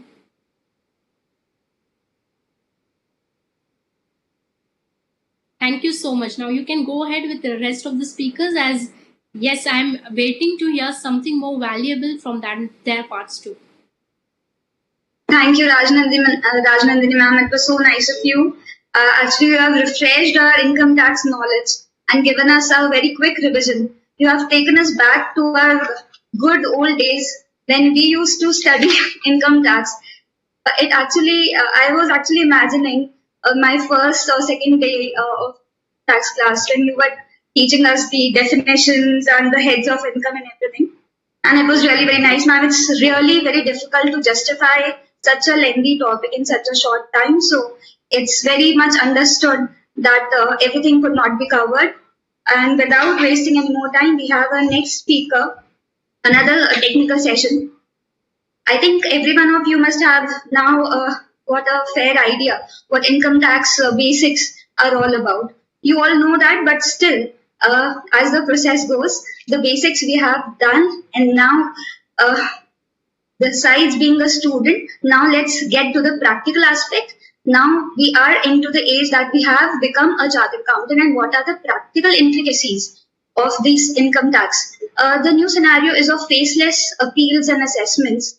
So let us understand the topic more about with the next speaker, Madam Neena Kapasiji, who would be telling us the procedure of return filing, assessment and penalty provisions under the Income Tax Act. Since we have already received a message that the income tax site has also revamped, a new process of return filing would be there. So I would request ma'am to highlight something about that also. But before that, let us have a look about the profile of Neena Kapasi ma'am. Ma'am has really done a variety of work. Just let us all count what all she has done. She's a practicing chartered accountant. She's a law graduate. She's a core group member of Bombay Chartered Accountant Society. She's a renowned speaker at various seminars and workshops organized by ICAI, CITC, etc. She is regularly contributing articles in magazines and newspapers of professional interest. She has also co-authored e-learning modules on TDS prepared by VCS. Again, she has authored on Outlook publication of Layman's Guide to Income Tax. She has again co-authored a handbook on role of women directors published by ICAI in 2020. She is also an independent director in one of the companies. She's again a trustee of Akshara, an NGO which is engaged in women issues. So ma'am, I'm seeing a variety of work which you have done so far. I'm still wondering what else could be your passion and what else we can learn from you, and you have such a variety of experience to share. So without wasting any more time, over to you, please. Thank you, Divya, for your kind words. Kemisha Soni, Tanu Goel, Pramod Jain, and all my dear friends. I am very happy to be on this platform addressing to all women chartered accountants. And I realize in my old days, there were hardly a handful of chartered accountants, and now you can see so many. So very happy. And it is fruitful for me on two counts. But because though I am into regular practice of return filing and tax compliances, since last so many years I never had this opportunity to do candid discussion of this all assessment and return filing section. Ma'am, sorry to interrupt. Your voice is not very much clear, ma'am. Okay. Is it audible now? Yeah, it's better, ma'am. It's better now. Yeah. Is it okay? I'm sorry. So this assignment has given me an opportunity to go through all the sections at one go and to realize that the world has changed so much the day I had started practicing it.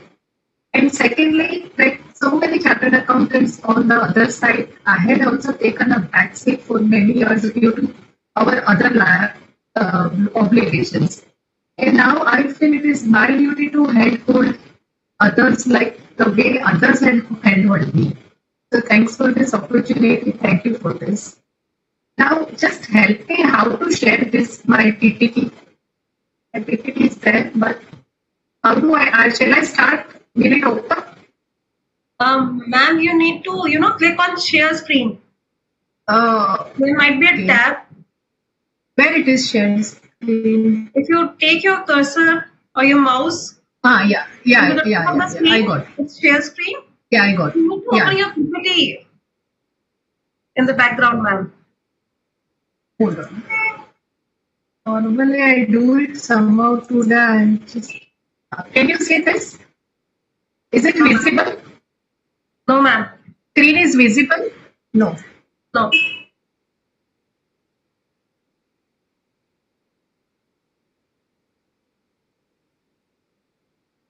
Please.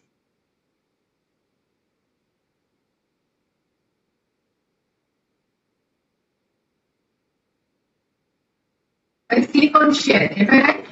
Yes, click on, ma'am, share screen. Share screen. Yes. Yeah. Once again.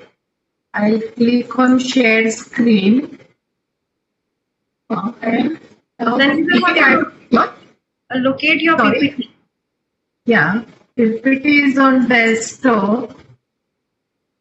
Yes. Yeah, I have opened. Yeah.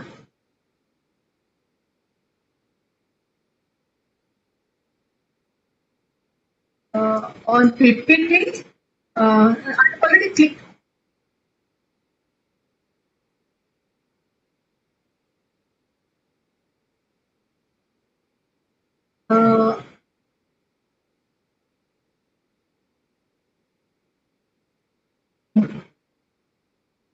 I have shared screen. I have shared it. I have clicked on this. It shows entire screen window and prompted. So I click on share. Yes. Can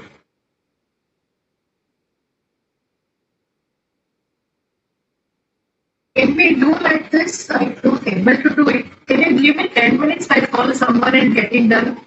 Meanwhile, if someone is Ma'am, you can just mail it and we will be Huh. sharing it. Maybe that is Okay. better. Okay. I'll mail it. Yeah, Shanu, No, I I'll will mail share that. Yeah. Yeah.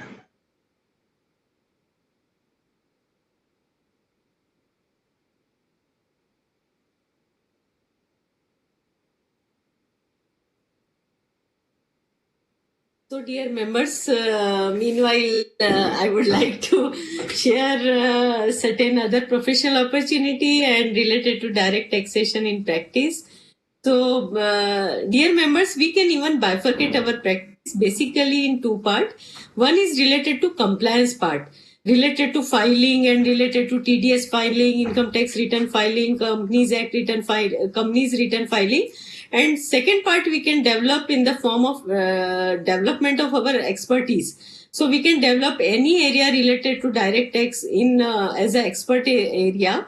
So in that particular area, what Pramod Jain sir has also mentioned about that ki you can start your expertise in salary head or F&O, certain type of business and professions related head. And apart from all these basic 5 head, you can also develop your areas in appeal drafting and representation at various authority, maybe at commissioners appeal or maybe at tribunal also, and you can also develop your content development skill, writing development skill through development of grounds of appeal, and you can assist any advocate and chartered accountant who are representing in this area. And also, I was that time talking about specifically opinion and referral based practice. So they can also, that is really very good area in that particular segment. Yeah, I think Nina ma'am has joined, and she has already shared her presentation. So yeah. So can someone can help me with this? Yeah, sure. Divya, are you sharing your screen or Shanu is sharing? Ma'am, Shanu ma'am will be sharing. Yes, ma'am, we have just received your PPT. Just give me 2 minutes, ma'am. Yeah.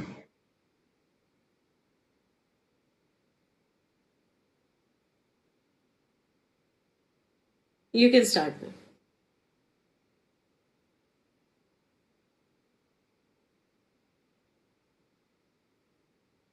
Screen is not visible now, is it? And it will take 2 minutes. Yeah. So this, for all of us, this filing of income tax return, it's kind of a bread. Maybe not butter, but surely bread. And it is very necessary for all of us to understand what is income tax return filing, what are the issues and which return one has to apply. Like this now. Just leave this directly go. Yeah, these are the rates of tax which I have just given for your reference. Now those old days are gone where the standard rates were there, that if domestic company is there then 30%, and if cooperative society is only 22%, and individual actual same slab rates. Now, as you all are aware, there is a new tax regime which has come with effect from AY 21-22, that is from current assessment year, for which we are going to file the return of income. So I just thought fit to share these details with you, which you can utilize for the purpose of filing your return of income. Next slide, Shanu.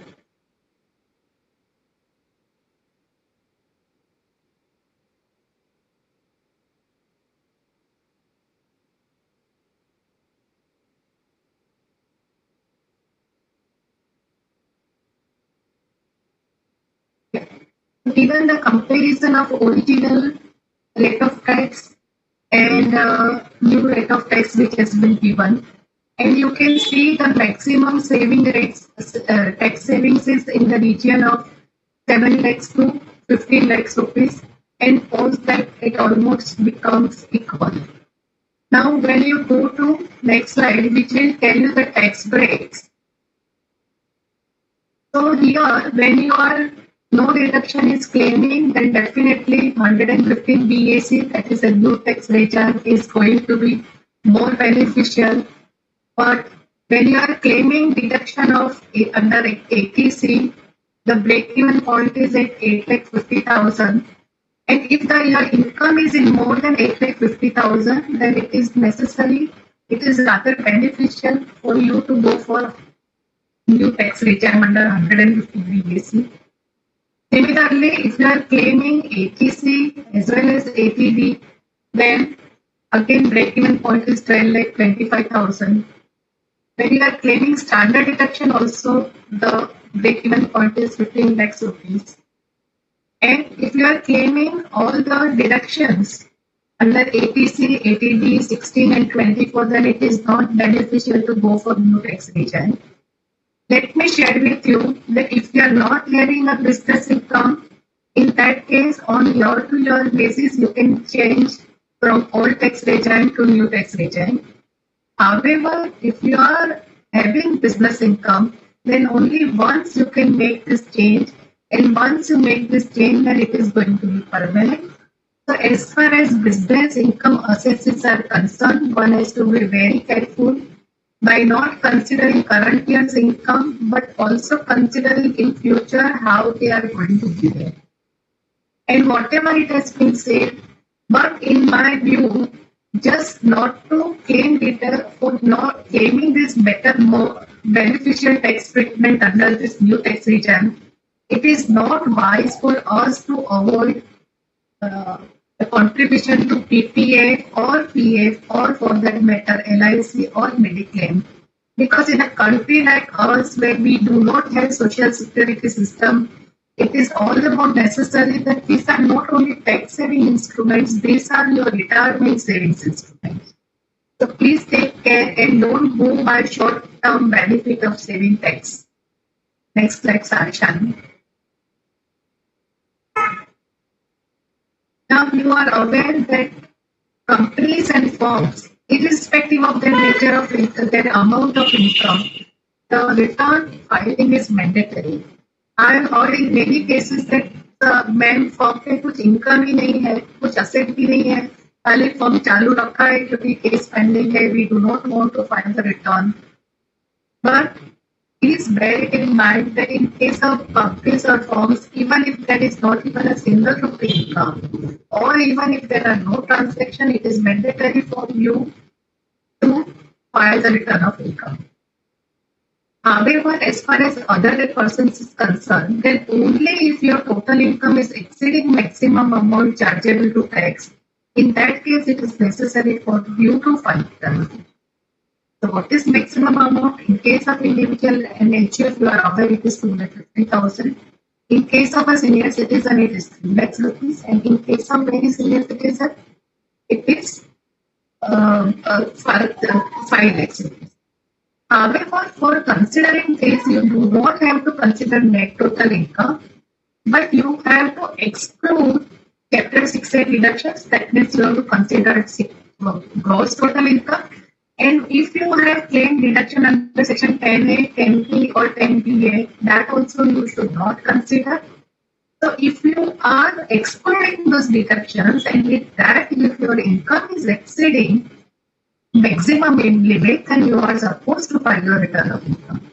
Similarly, say for example, your other income is only 2 lakhs rupees, but you have claimed exemption under Section 54 on account of reinvestment of property, reinvestment of capital gain in a property of 5 lakhs rupees or 10 lakhs rupees. In that case, after considering this, after excluding this deduction of 10 lakhs rupees, because your income is going to be 12 lakhs rupees and not 2 lakhs rupees, you are supposed to file your return. Again, if an individual resident but not ordinary resident, it is mandatory to file return of income if he holds any asset or financial interest outside India or has signing authority in an account outside India. Or in case of not ordinary resident and non-all resident, this is not mandatory. Next. Tanu, I'm very sorry for the trouble which I gave. Oh, ma'am, it's okay. Huh? It's okay. Yeah.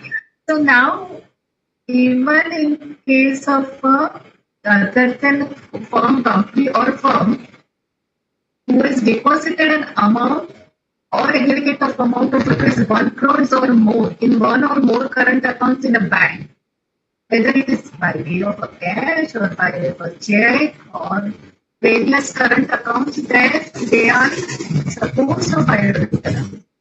In case of agriculturist, what is happening that they have huge deposits and withdrawals in a bank, but they consider that the entire income, being an agricultural income, is exempt. Assuming that they do not have any other income, then they are not filing. But no, that is not the case. If the amount is exceeding 1 crore rupees, then you are supposed to file a return of income. Similarly, when a person is spending on foreign travels, whether one amount or maybe aggregate of many amounts, which is exceeding 2 lakhs rupees, in that case, you file. Now, Sorry, ma'am, yeah. your voice is breaking a lot. If you can do something about your audio, ma'am, please. Is it now audible? Yes, ma'am. Yes, ma'am. Much Is it better. audible? Yes, ma'am. Is it audible? Yes, ma'am. It's audible and much better than before. Yeah. Okay. So now this foreign travel expenditure can be on himself or his relative or XYZ. But once he spends on foreign travels in excess of 2 lakhs rupees, need to file return of it.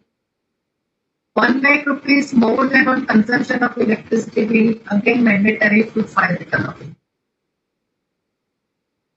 Next one. Now it is not necessary that you do not file your return income because your income is not exceeding basic exemption limit or you are not falling under mandatory return filing. On your own also you can file return of income and this will also be considered valid returns.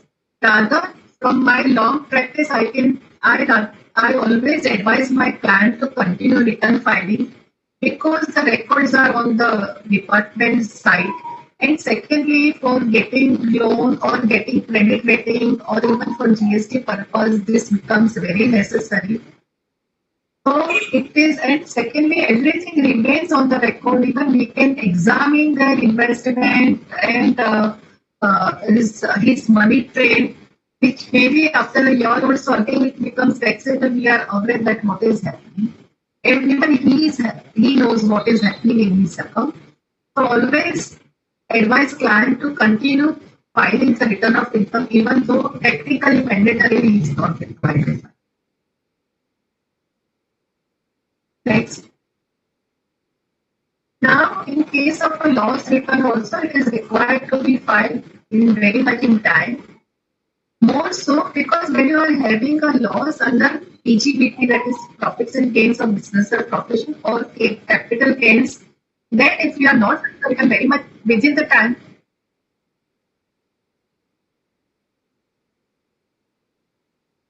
sorry, is it now? But I will not. Hello. Okay. Okay. Now is it better? Is it better? Then only we will be able to, ma'am, tell you. Is it better now? Ma'am, please speak for 2-3 minutes. Then we will be able to tell you whether it's better than before or not. Okay. So now what will happen this, if you are having these losses under this PGBP or capital gains, then return must be filed before the due date. Okay. Otherwise, these losses carry forward will not be allowed. However, the losses are on account of income from house property or in case of unabsorbed depreciation. In that case, filing of this loss return within the due date is not mandatory, and even in such cases, if the return is filed post due date, the losses will be allowed to be carried forward. Chanu, is it okay? Better than before. Okay. Okay. Can I keep it nearby? Now this is better. I'm extremely sorry for all the participants, Okay, ma'am. Okay, next. Yeah, next slide.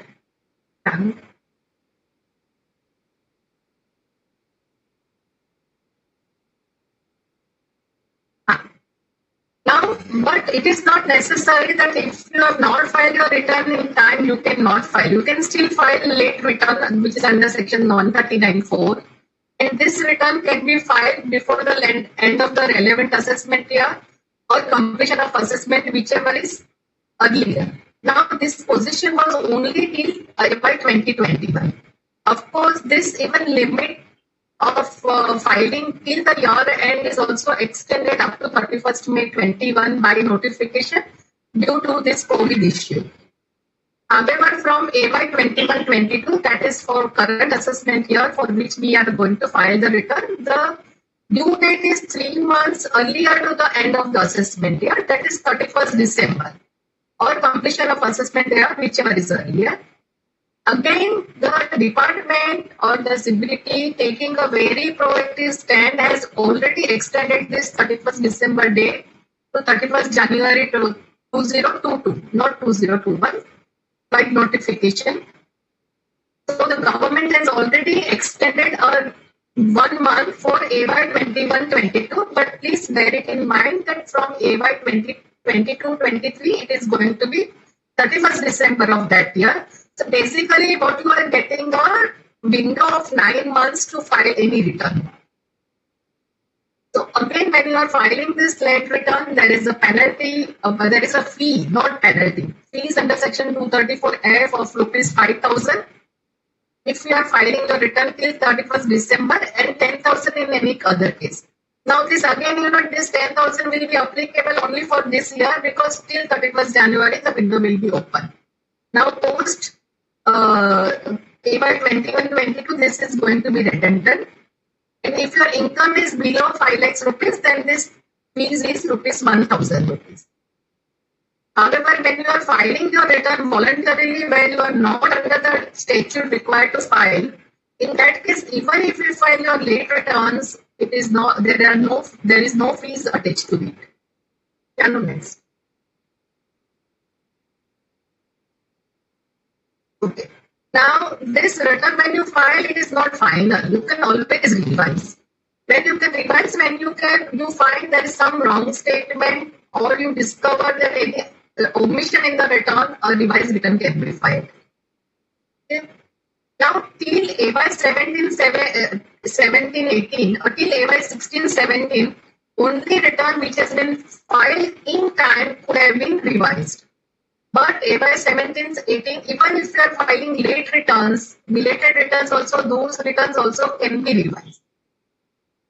Again, time limit is same, 31st December or completion of assessment, whichever is earlier, which has been extended to 31st January 2022. Revised return is deemed to have been filed on the date of the original return. And assessing this return, once you revise, it is not that it is final. Again, if you find some mistake, you can revise it. Next time.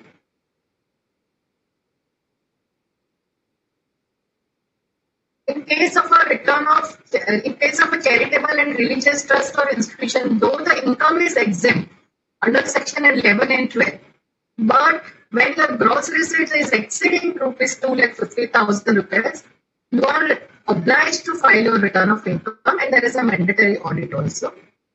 Now, due date is again 31st October of the assessment year, which has already been extended to 30th November. Fees for late filing, and not only fees, but the issue is that if you are filing this return late, that exemption under section 11 and 12 will be withdrawn, which will have a serious repercussions in the sense that your entire income will be denied exemption and will be taxed. Next. Now, there can be defect in the return. So, what can be considered as a defect in the return? If a return shall be considered as defective unless it is accompanied by the following documents, that the return has to be filled up fully. Now, with all annexures, columns, statements duly filled in. So now you are aware that all of us are filing either through some software like Inman, Computex, or through income tax utility. So they are helping us to file fully. So whenever if you are not filling, it will give you nil or not applicable. But see to it that everything is filled up properly. And our computation of tax payable is also properly shown. Now earlier, few of you may be aware that when we are physically filing return of income, that time we were supposed to attach all our TDS challans, TDS certificates, TCS certificates, advanced tax challans, SETU, etc., along with return of income. Now, with the online submission of return of income, these things are not necessary. But this you need to keep it with yourself and produce to the assessing officer as and when demanded.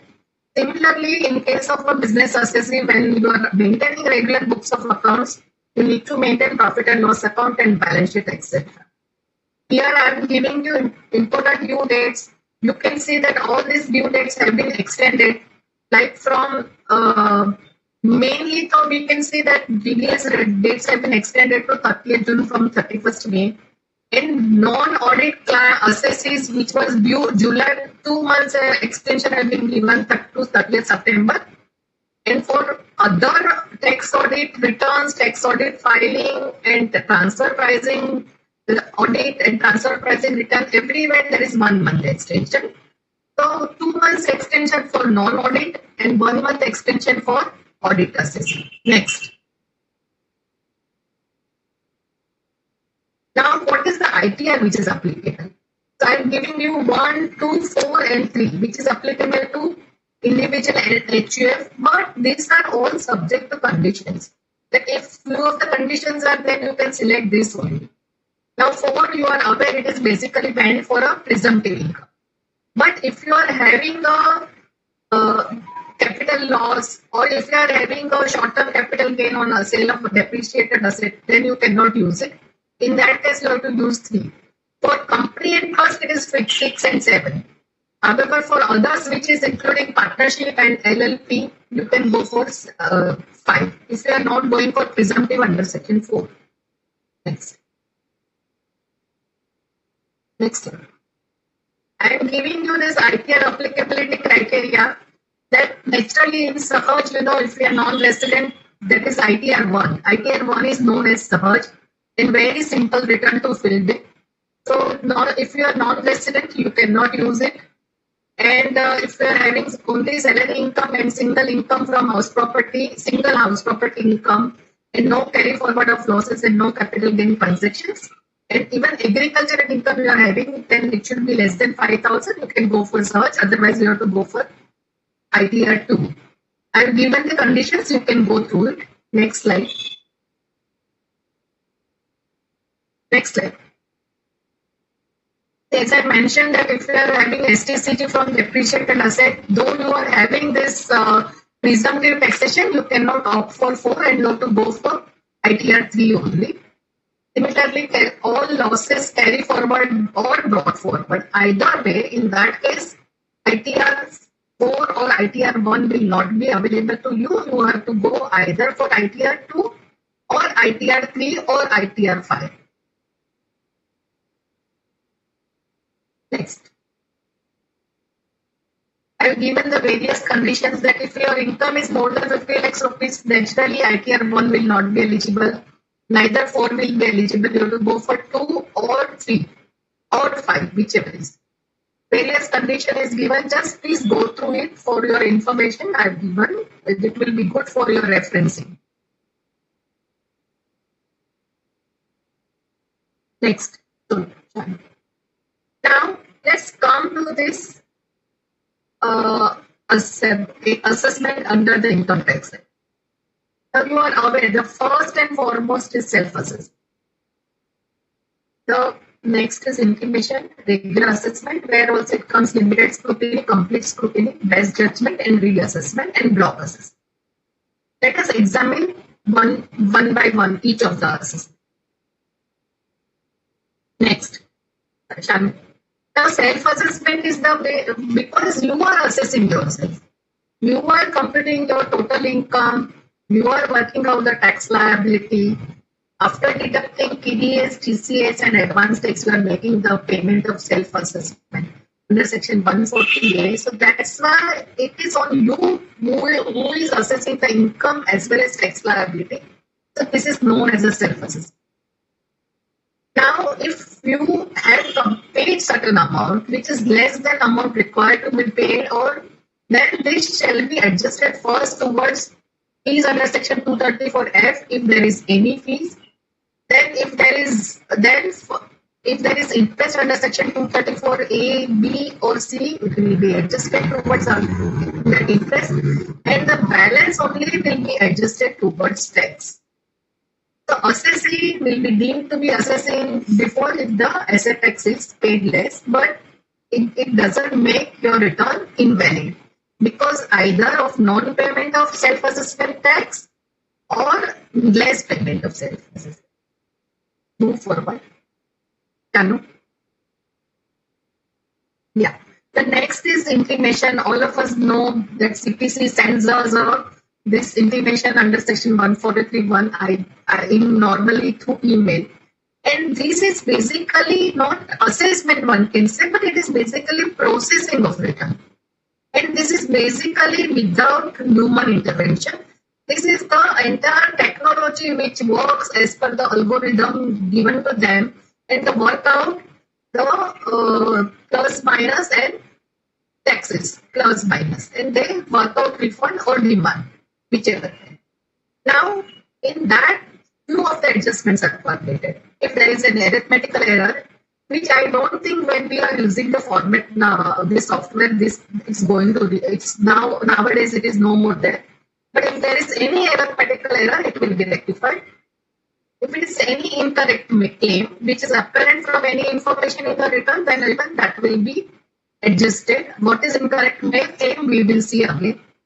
Now, disallowance of loss claim, if such original loss return was not filed in due time. We have seen that if it has capital gains or PGBP loss, the return has to be filed in due time.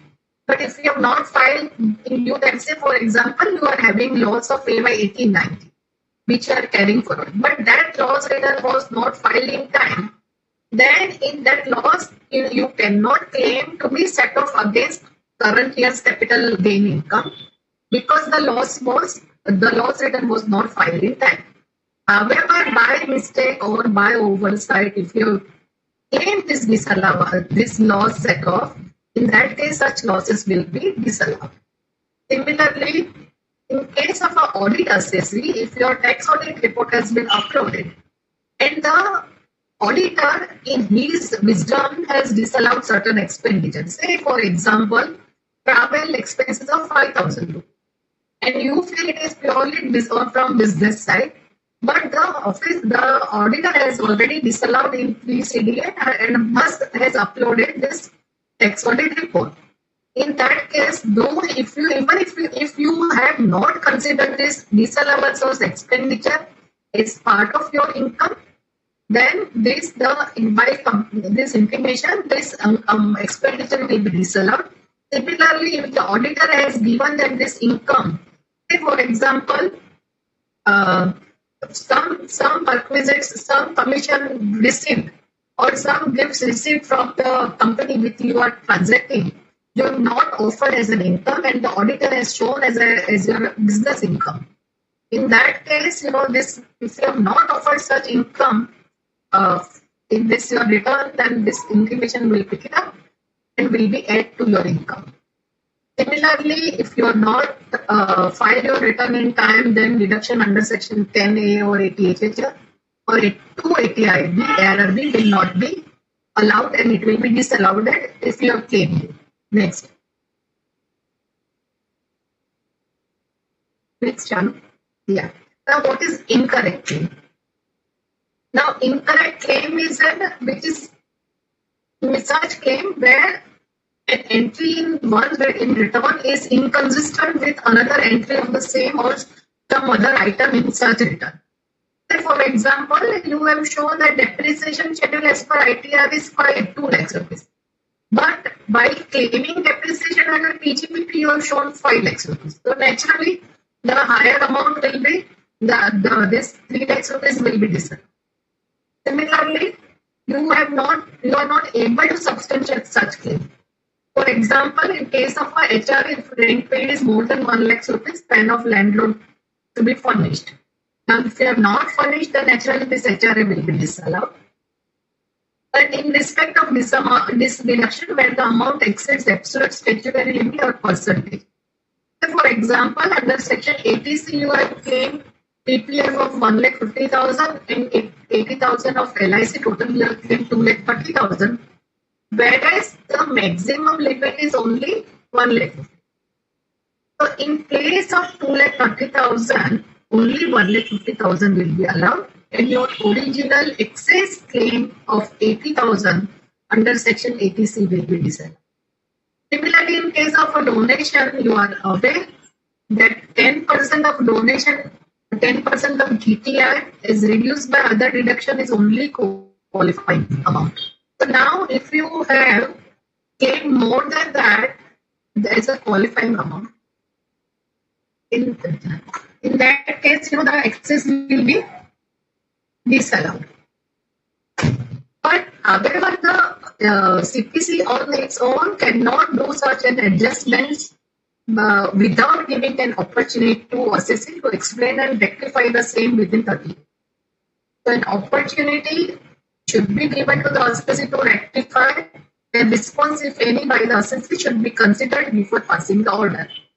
However, all of us have seen that there are many intimations where this kind of opportunity is not given and intimation has been generated left, right and center in last by 1920 or so. But I understand now the situation is improving, and let us support government in full digitalization of this income tax.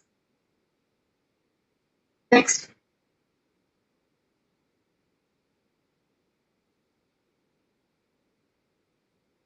Now again, time limit of intimation is within a period of 9 months from the end of the financial year in which return was made. Example is like if you have filed a return on 31st July 2021, it has to be by 31st December 2022. That means that every time it has to be all this CPC has to issue all the intimations by 31st December of the next financial year. But even if those who have received under section 143 scrutiny notice, this intimation is mandatory because intimation is nothing but processing of return which takes out all arithmetical or inconsistent entries in your ITR. So this is must in case of all the returns, even though notice under section 143(2) is issued. But in such cases, the AO may be there refund. Before that, he has to record his reasons in writing that if he thinks that if the return is granted, then that it can affect the revenue adversely.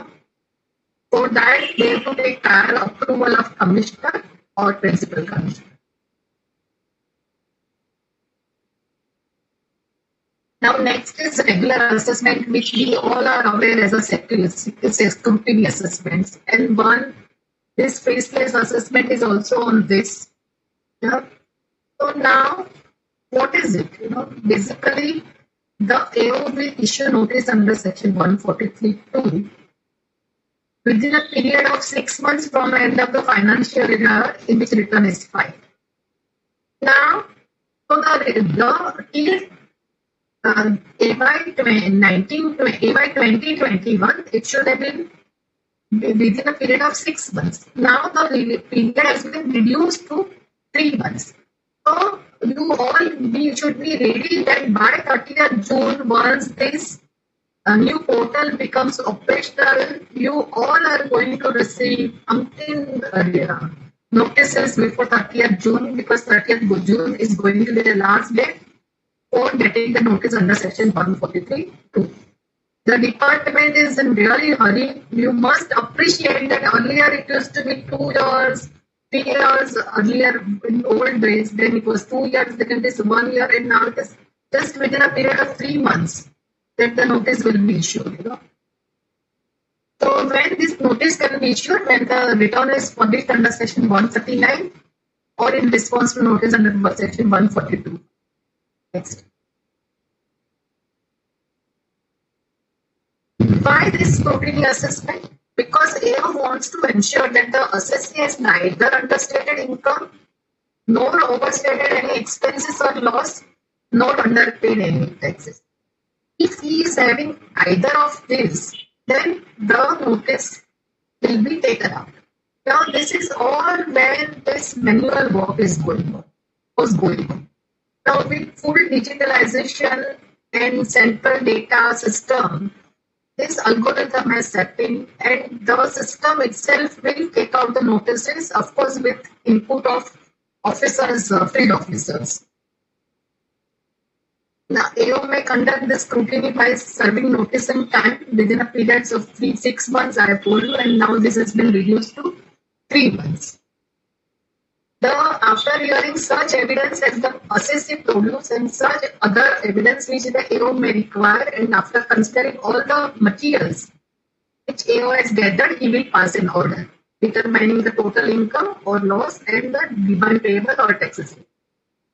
You are aware of old days, that physical scrutiny when the assessing officer used to issue notice, and he used to go either with books of accounts or with a copy or with this pen drive on which accounts were there, and along with vouchers, and then they used to explain orally face to face to the officer the entire case, and the matter was, goes for 2, 3, 4 meetings or 5 meetings.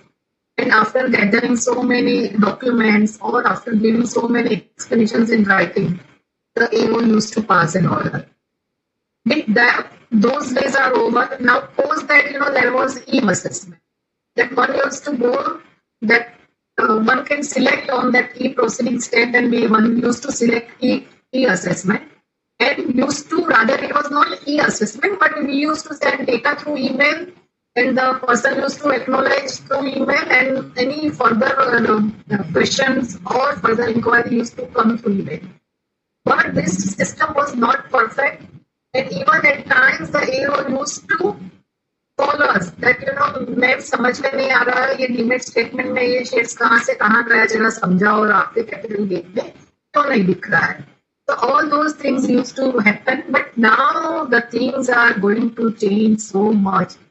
Totally 360-degree, and one must appreciate the speed at which the government has computerized the entire system. It is mind-boggling, and let me assure you, my friends, that nowhere in the world, no one has taken computerization so quickly and rather so successfully. You should be proud as an Indian.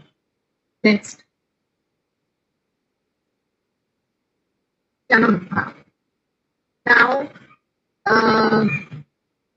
immediately that you are aware that there are certain criteria which has been given, that if there is some excess cash deposited or some transactions of shares, or there are few criteria which have been selected and then cast, that is computer assisted selection of scrutiny is used to happen.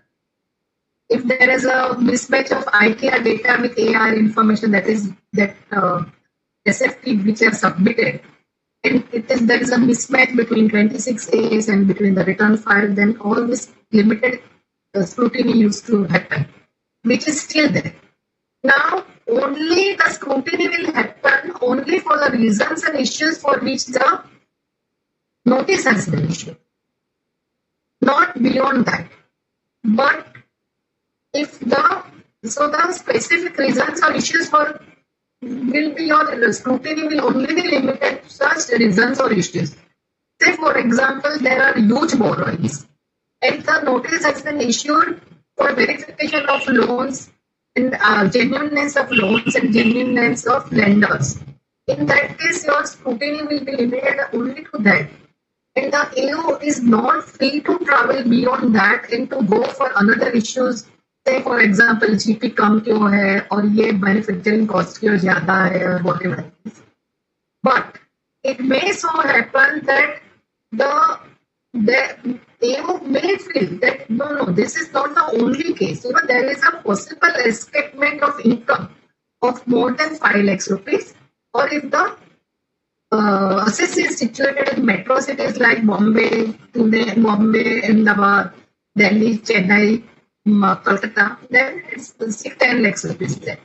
Then such limited scrutiny can be converted into total scrutiny, full scrutiny. Next, Shani.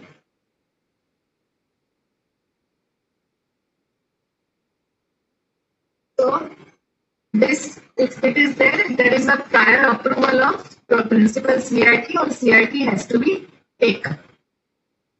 Then only this can be converted into full scrutiny, complete scrutiny. Next, Shanu. So this is the process which I have shown, that there is a mandatory issue and service of notice, then issue of notice, calling for information, issue of show cause notice, if AO intends to make certain additions and disallowance to the income of the assessee. Earlier, what used to happen, that you go and discuss with the AO 4, 5 times, 6 times, and the issue is one, and suddenly one fine day when you find the order, the AO has added some has made some huge additions without giving a hint to us, So now this is no more there. The show cause notice has to be issued to us, to the assessee, that he wants to make certain additions or disallowances. And the assessee should be given an opportunity to reply.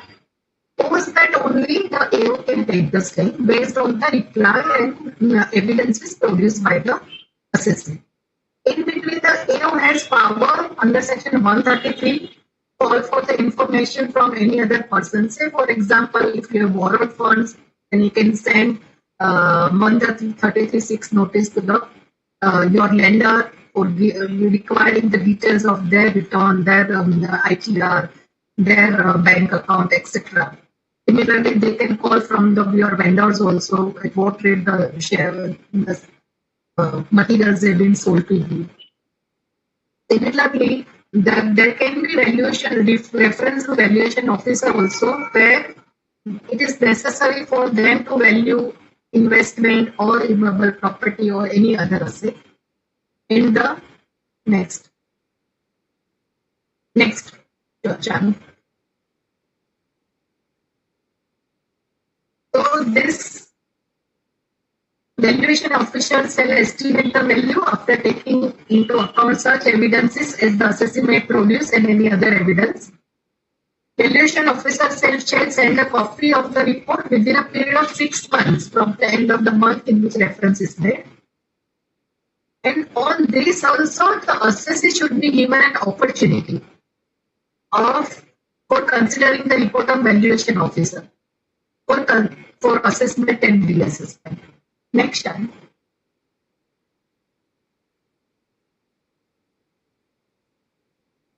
Now, you get your accounts audited by your chartered accountant if you are subject to tax audit or if you are a corporate assessee or you are subject to compulsory audit by LLP or by any other. But if the AO also feels that the nature and complexity of the accounts are so much, or there is huge transactions, and there is a specialized nature of business activity which he fails to understand, and he has serious doubts about the correctness of the accounts, then in the interest of the revenue, he may direct special audit, which the assessee has to get it done at his own expenses by the auditor who is on the income tax panel. Yeah, and the assessee has to obtain such an audit report, and this report should be submitted within a period of 180 days.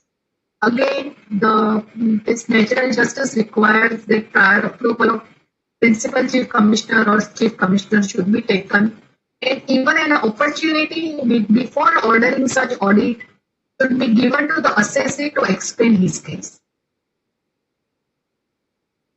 Next, Chan.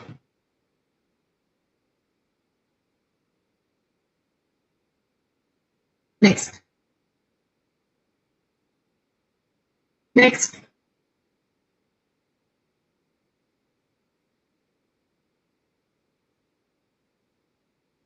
Now, so this takes care of your regular assessment. Now there can be best judgment assessment. But when the best judgment assessment is done by the officer, then the assessee fails to respond to a notice issued by the department. If they want certain information or they want to verify books of accounts, and if the assessee fails to give those information which is vital for the assessment of the matter, or vital and all books of accounts he cannot produce, or if he has not filed a return within due date or such extended time limit, or comply with a special audit ordered by the income tax authorities, or to comply with the terms as contained in the notice issued under summary assessment. So in such cases, then the assessing officer, based on the evidence which is in his possession, he has to make the best judgment.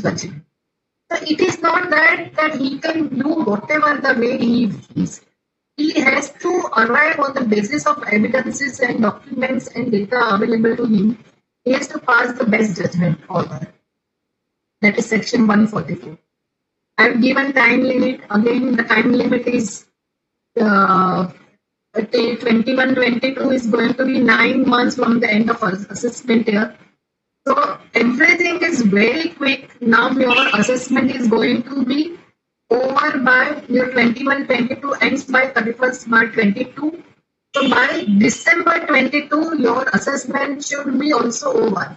So by June, you will get the notice, and by December, your assessment will also be over very fast and very quick. So for practitioners like us, we have to be always on our toes. And whenever any notice is received in the portal, immediately respond. Either respond giving the details, or if the details are not available, please ask for an extension. This is going to be very quick, and if there are no opportunity or if some best judgment or assessment happens, the litigation nowadays is very costly. Next.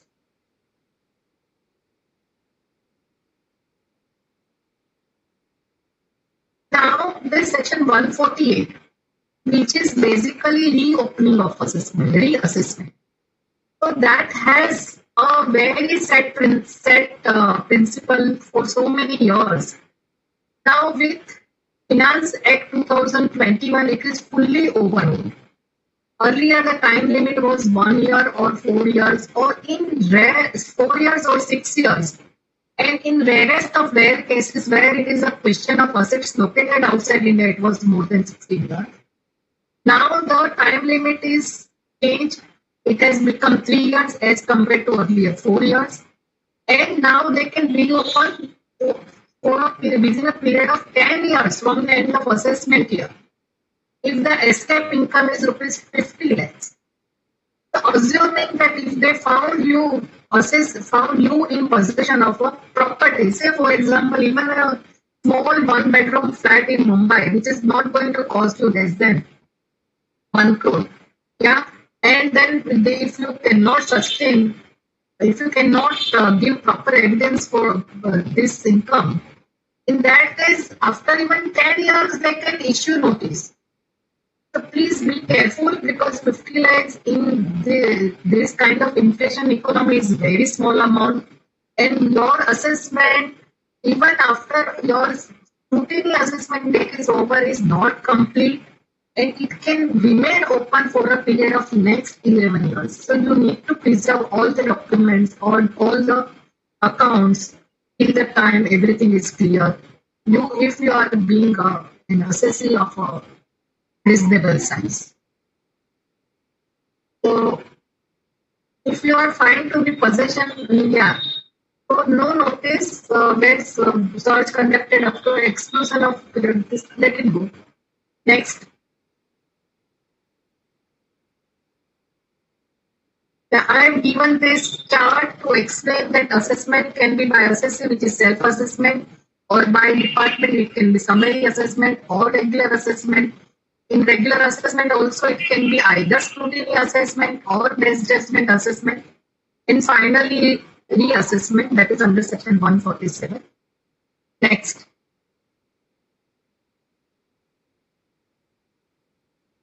Now, this is the old law relating to the income assessment, escaping assessment, that is reassessment.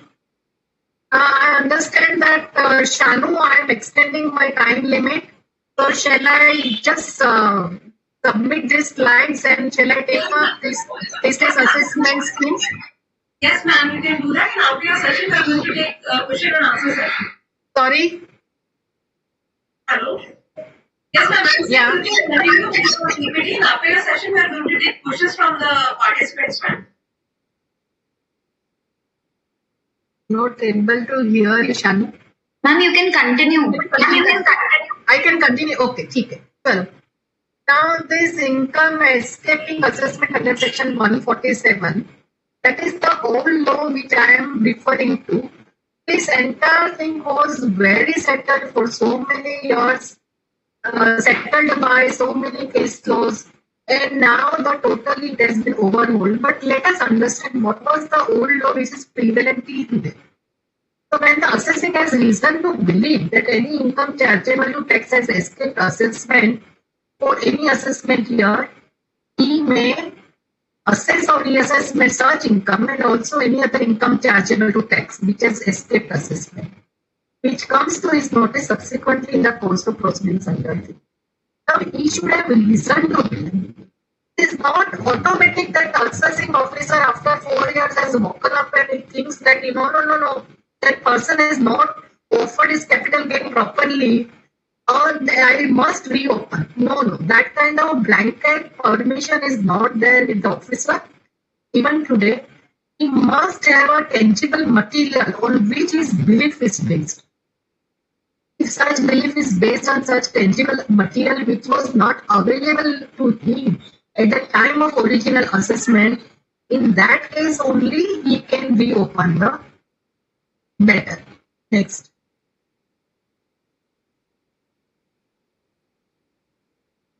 So now what is the time limit?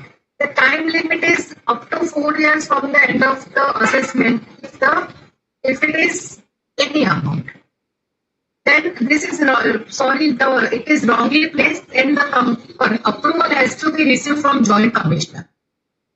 And if the amount of income which has escaped assessment is more than 1 lakh rupees, then the period is 4 years to 6 years from the end of the relevant assessment. Now you please understand, in this time of inflation area, 1 lakh is such a small sum that any officer just to harass you can also reopen. Yeah, but of course it is necessary for officer to take approval from Joint Commissioner. And if any income in relation to any asset which is located outside India, which has been found to be in possession of the assessee, then this period can go right up to 16 years from the end of the relevant assessment year, and for which the approval of principal CIT or chief CIT has to be taken. Naturally, it is a very serious matter, so the approval has to be from the highest authority. This I have given this. Now, there are so many judgments, including Supreme Court's judgment in GK and Drive Shaft, which is very categorically mentioned this, the entire reopening, reassessment process. Now, the assessing officer should have reason to believe, he should have record to assess or reassessment to get the approval of the authority, to issue the notice under section 148. And escaping the assessee is required to file return of income. Post, then assessee should seek for the reasons recorded by the assessing officer, because there has to be particular reason for which the reopening has happened. Now you must appreciate that filing of return of income is mandatory, and as you all are aware that filing of return of income has to be on the portal. That means you have to upload to the system. Whereas for reasons recorded by the assessing officer, you have to go to your jurisdictional officer. That why you are reopened, please give us the reasons. Please give us the sanction by your chief authority that they have sanctioned this thing. And once they receive the reasons, the next immediate process is that he should protest for these reasons, or he should file his objections if these objections are not valid. And I'm sure in most of the cases they are not valid. And otherwise, also this reassessment process being very cumbersome. You have to object to such reasons, and the officer is supposed to dispose of these reasons, dispose of your objections to reasons by an order in writing. Then post that the same process of regular assessment under 143 to 142.1 and all those calling of the records, examining there will follow. Now the time limit I have given. The time limit is within 12 months from the end of the financial year in which the notice is issued. So again, the period is getting reduced day by day. Next.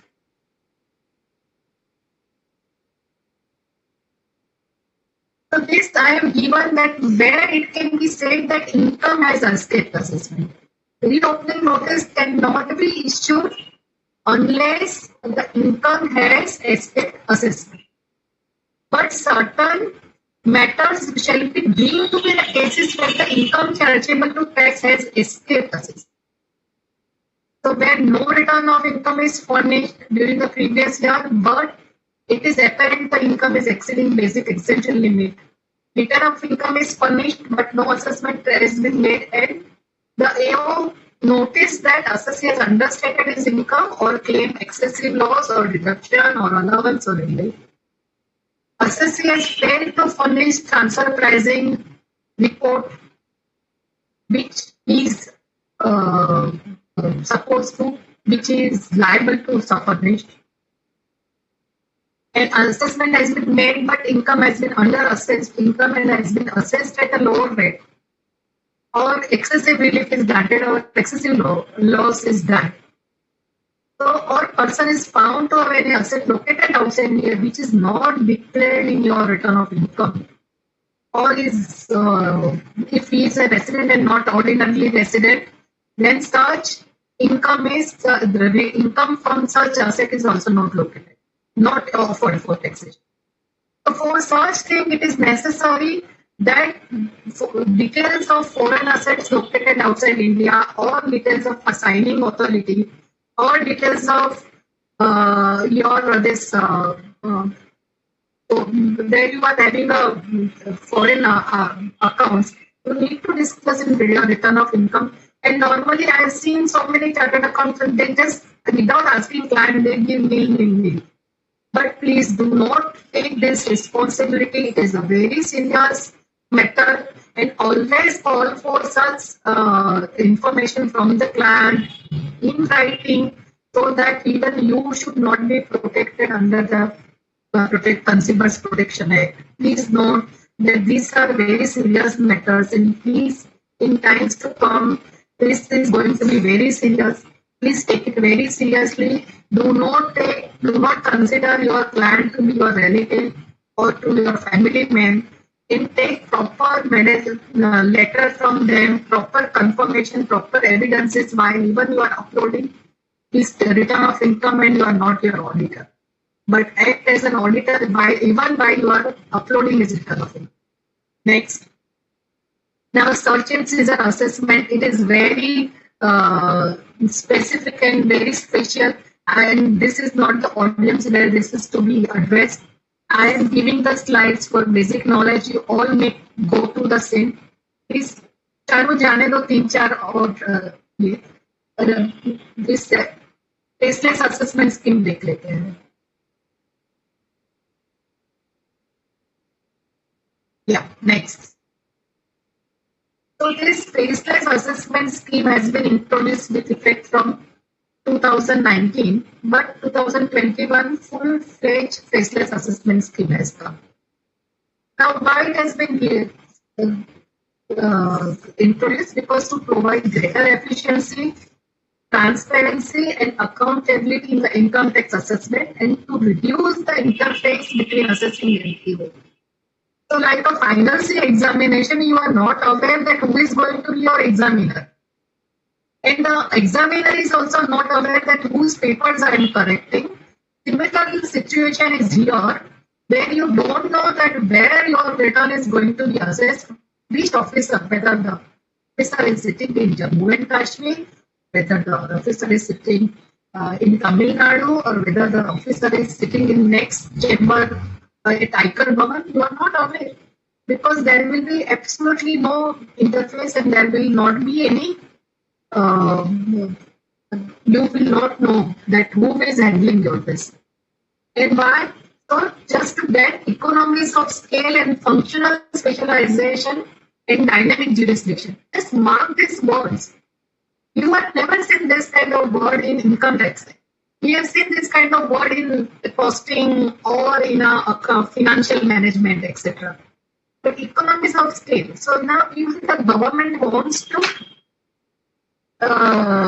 reduce the workforce and take more and more work from the limited number of workforce, and functional specialization. So, and what I anticipate that if the matter is relating to tea industry or tea and coffee industry, then the matter will go to a particular unit because they are specialized into manufacturing of those kind of things. If it is relating to stockbrokers, it will go to a particular person. If it is professionals, then it will go to a particular jurisdiction, particular assessment unit. And this also going to the dynamic jurisdiction. For example, this jurisdiction is also not going to be stagnant. Say, for example, your one assessment has come, and then finally with some hook and crook you have found out कि बाबा ये तो अपना officer आयकर भवन में बैठा है. So let's go and develop some friendship with him. But this is not going to be there. Next year when your scrutiny comes, that person may not be around. That the jurisdiction might have gone to somewhere else. It is not like that. Okay, if you are a professional, your jurisdiction is always going to be board 11 with Aikar Bhavan. No, this will keep on moving. So, okay, so now this 2021 has to bring this 144 week of the income tax act which has been introduced. Next.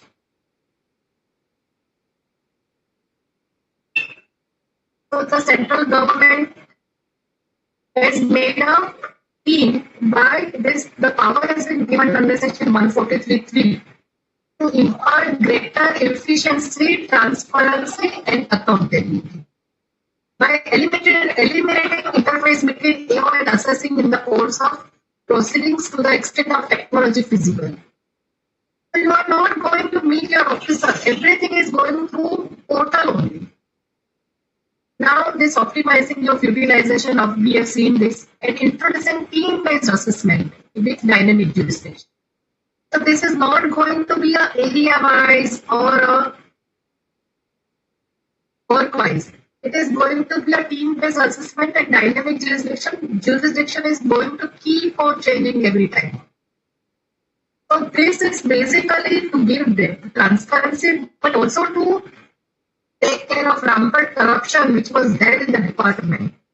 So I feel this is a better opportunity for women chartered accountants who I consider more or less are in favor of, are always following team practice.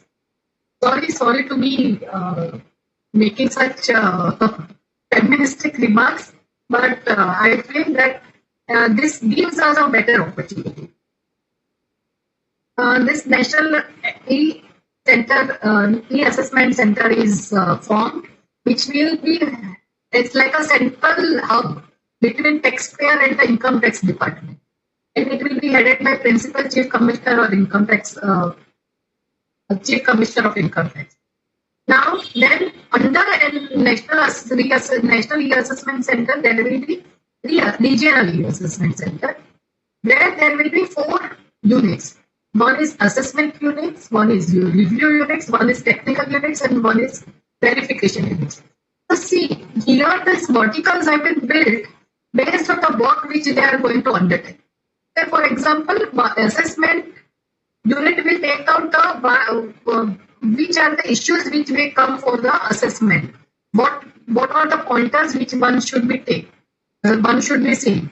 Verification unit is that who will verify the details which have been submitted on the basis of notice which has been issued. Review unit, the technical unit is the unit which will give you assistance, which will give assistance to the assessing officer or assessing this e-assessment center for all, whether legal or whether financial or whether data analytics or whether forensic or whether finance. Any technical guidance is needed, the assessing officer need not go to his next door officer friend, but he can approach to this technical unit and they will provide. So let me tell you what I anticipate, that you have heard about this, that data trail you have to maintain, which has been postponed by 1 year. So now with this data analytics where, so many team is available, they can immediately verify that where the data has been changed, where the data has been amended or updated or why. They can ask you the reason why this has been done. Because this technical unit with all these forensic techniques and all other mathematical techniques, they will be well equipped. similarly complex legal provisions, which one that small officer sitting in this local office was not aware of. He may still not be aware of, but this technical unit will give him the assistance.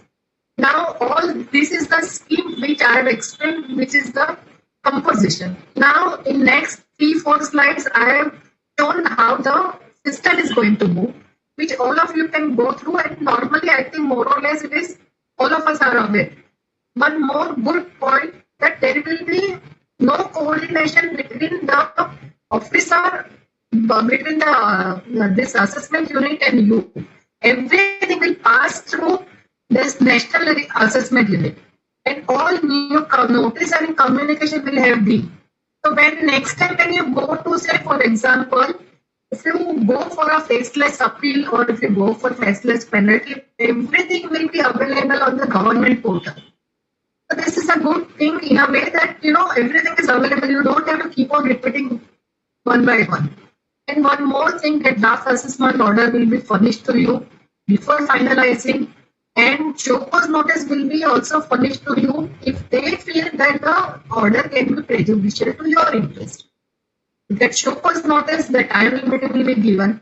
You respond to that show cause notice so that principle of natural justice is preserved. And based on your this response and based on the evidences which they have collected, the order will be passed. So this is the one good thing. I understand that so many writs is pending in different courts in different parts of the city, because this year huge addition has happened, because the system somehow is not fully functional the way it should have functioned. But take it from me, this a year or two in which this kind of hiccups will come. Finally, the way things are moving, the system will run smoothly within a period of a year or two.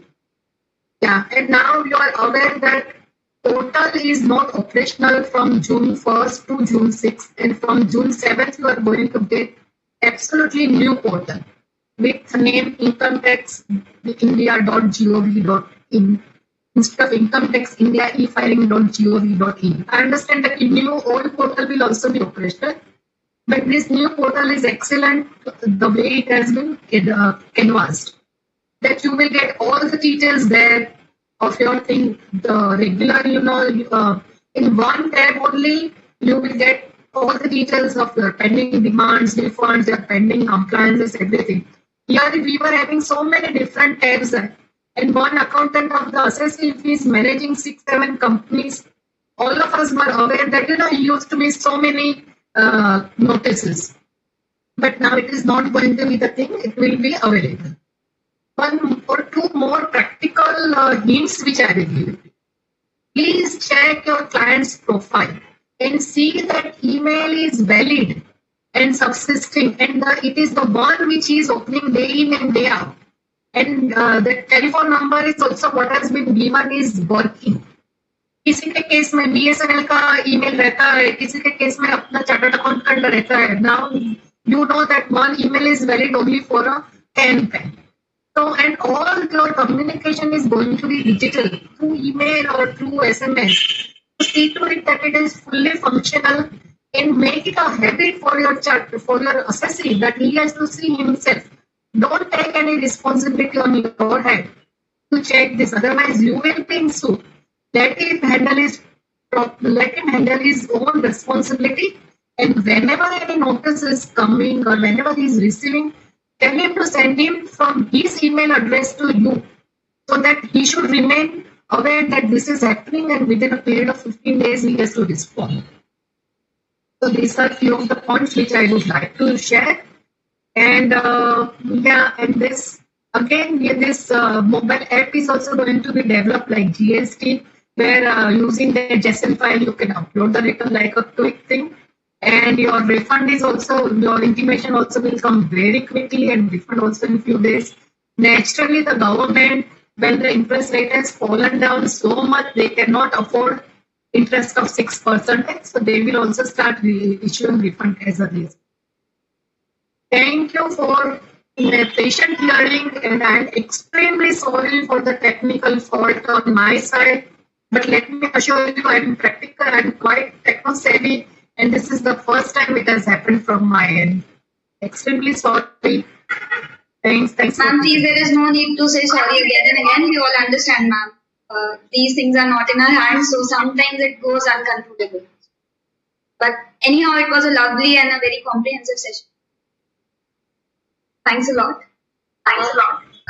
With the permission of everyone, can we move ahead with the query session now?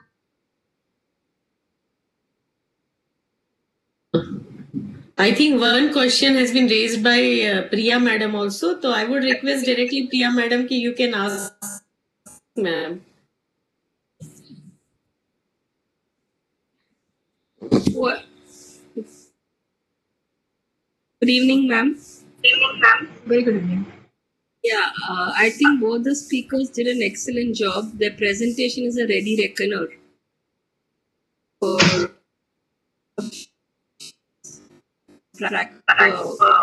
ma'am and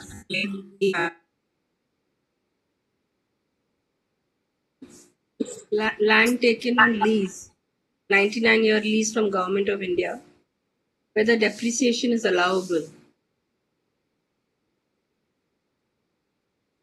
on land. Is it for me or is it for the earlier speaker? Ma'am, for you, possible. Sorry. Then will you just repeat it? Yeah, please tell me. I'm not able to hear. Yeah, the question was land taken on lease from the government for 99 years Yeah. and whether depreciation is available under income tax on leased land.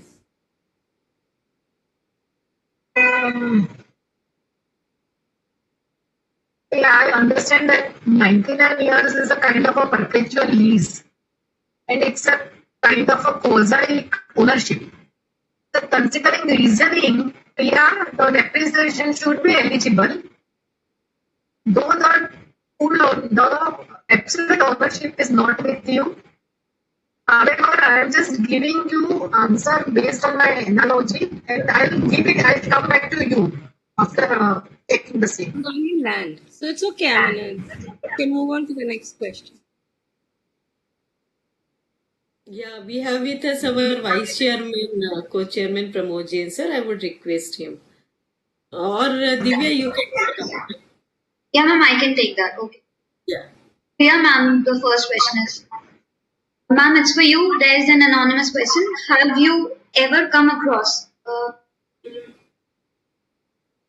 Have I ever come across? Ma'am, the questions are not visible to me. Just a sec. Let me just. Chanuk, if you have to, you can. Just a sec. Actually, it was like differentiation between male and female auditors. So, which would you prefer? Just let me read the question once again. Shanu ma'am, are you there? Can I take it up? Ma'am, you take the first question. I am not able to see it. Okay. I'm just taking that question. Ma'am, the question is, have you come across a scenario where the client prefers a male auditor over female? If yes, how have you faced the same and what advice would you love to give for young lady chartered accountants?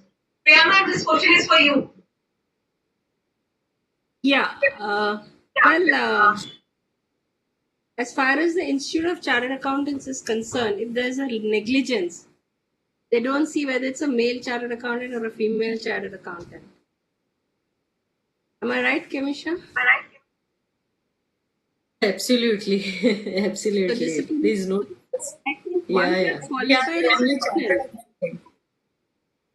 Gender doesn't matter. That's my first response. Well, I started my practice 33 years ago. And in those times, yes, they would prefer to speak to Shailendra, my husband, who's also a chartered accountant, rather than they would want to speak to me. But then I think as you grow and display your knowledge and your capabilities, the gender this goes away. I don't think it is very relevant in any field, in any profession today. Not only CA. I hope I've answered the query. Ma'am, this gender biasness is actually not existing in CA profession, but still, if someone is feeling this, it's better to just excel in your skills.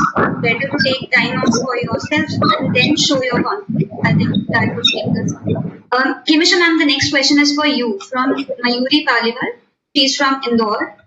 She's she's asking basically, what are thoughts about hiring women on freelance basis for working with firms and companies on short-term basis? Can we update such opportunities on WMEC or ICAI portal?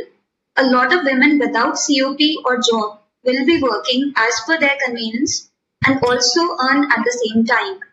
I think, ma'am, this is a good suggestion. How do you take that, ma'am? Yeah, we have one features in our women member empowerment portal. They can register themselves at that portal, and they can also mention about area of interest, whether they want to like a freelancer in internal audit or taxation or other areas. So that type of features already available on WMEC. I would request all women members that they can upload their details on that women empowerment portal. And there even we have added features according to area wise also. Regarding, we have 164 branches, so we have added 164 branches list of that, and member from that particular relevant area, they can mention about that. And as per their flexi working hour also they can mention, and they want to be in as a partner or as on assignment basis also. All type of that type of requirement they can mention on our portal. So please go through that portal, and further if you have any questions related to that, so always welcome. You can send me also. Okay, ma'am. Ma'am, next question. I think Rajnandini ma'am, you can answer that. It's from Saloni Dalal, Udaipur. What tax is attracted on withdrawal of your money from PPF account on which you have claimed deduction in the earlier previous years?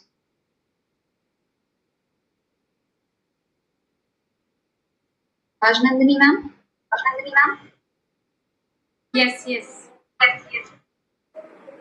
It is completely tax exempt. PPF, whatever withdrawal we receive from PPF, it is completely tax exempt. Perfect, ma'am. Next question is from one of our participants from Cochin. Namita. Okay, Namita is the name. She is actually appreciating the session. The session is good. The topic, it's very exclusive session, she's saying, and it's particularly for the lady chartered accountant, and they are very benefited out of it. So she's just appreciating. The next question is for Kemisha ma'am again, from Sonia. She's from Delhi. She's asking that she's good at writing. What kind of work and from where to get that? Ma'am, again, I think you have answered it from the portal.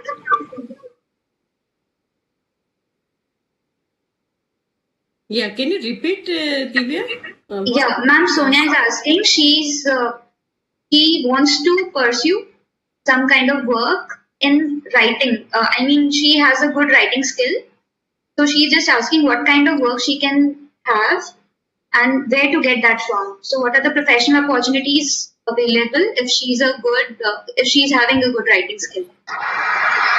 Yeah, really excellent, I would say that, because at ICAI platform, I would like to mention about, we have so many technical committee, for example, Auditing Assurance Standard Board, Ethical Standard Board, and international taxation. Depending on her interest, she can send mail to that relevant committee, technical committees, even research committee.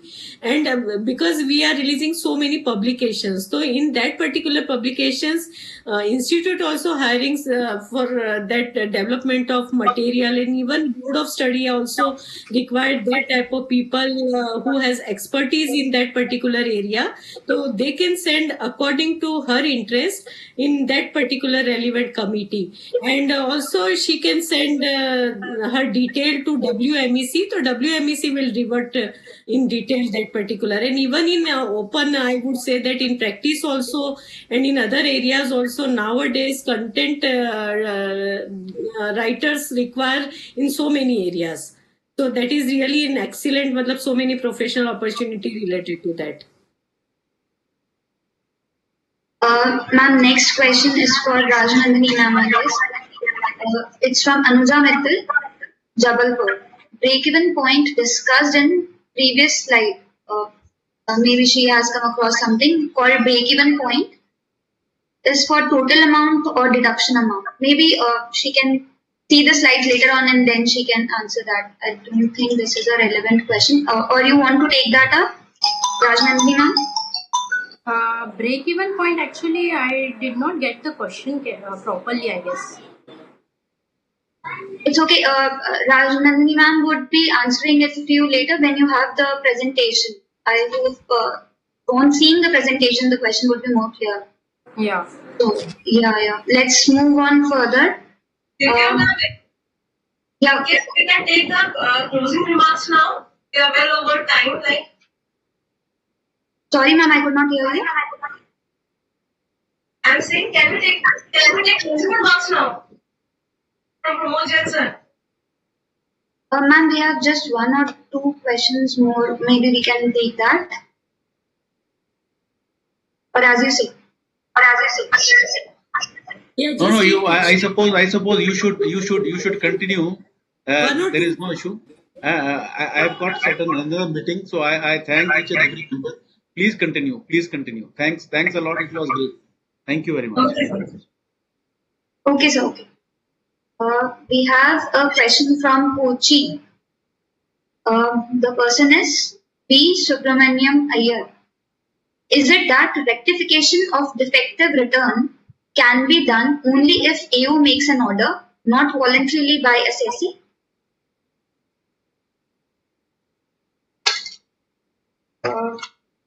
The Question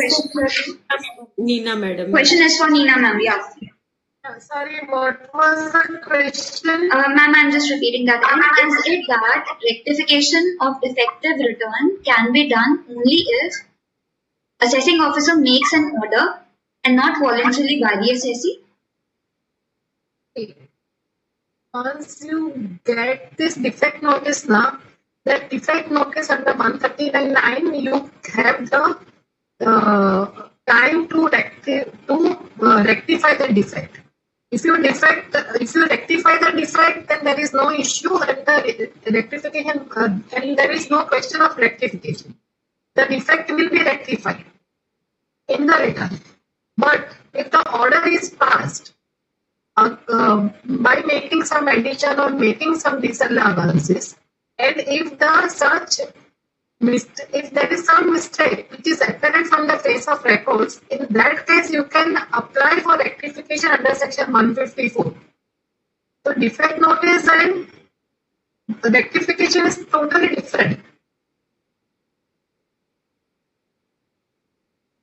Okay, the next question is for Rajnandini ma'am. And Dipali Jain from Indore is asking, once NRI received insurance claim amount in USA for accident of his father and his father passed away. Now this insurance claim amount is taxable in his hand or not? Please guide. Taxable, as it is related to that a claim is received for his father. If his father was a resident and if it belongs to that particular year, then yes, it will be taxable for the NRI too. Next question is for Neena ma'am. Ma'am Sonia from Delhi is asking to share your practical experience with the IT department and what difference is from IT Delhi.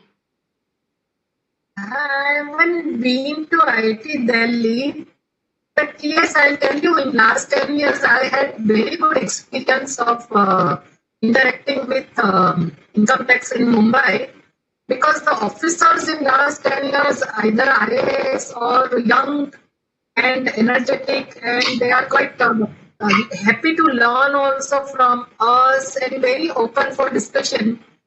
And just to be that if you are having very clean practice right from the beginning, your reputation is also reached to the department, and they will also be doing on one-to-one on professional basis.